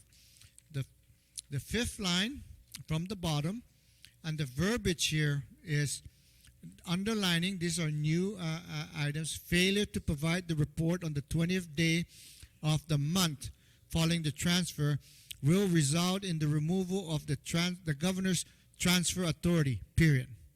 And just delete from the appropriation made to special funds, the Department of Law, the redact out mayors, and so forth and so forth. It's just a very simple amendment. Governor, we give you the transfer authority. You will advise us of those transfer authorities after you've made them so that we can at least deliberate on that. But if you fail, or your staff fail to do this, or fail you, the people that will be doing this, if they fail you, Governor, then that transfer authority will automatically just cease. So my amendment will be the removal of the insert governor's transfer authority, period.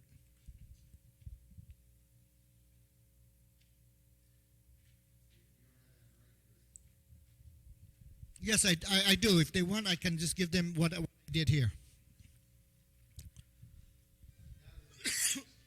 Beg pardon? Yeah, it's right here.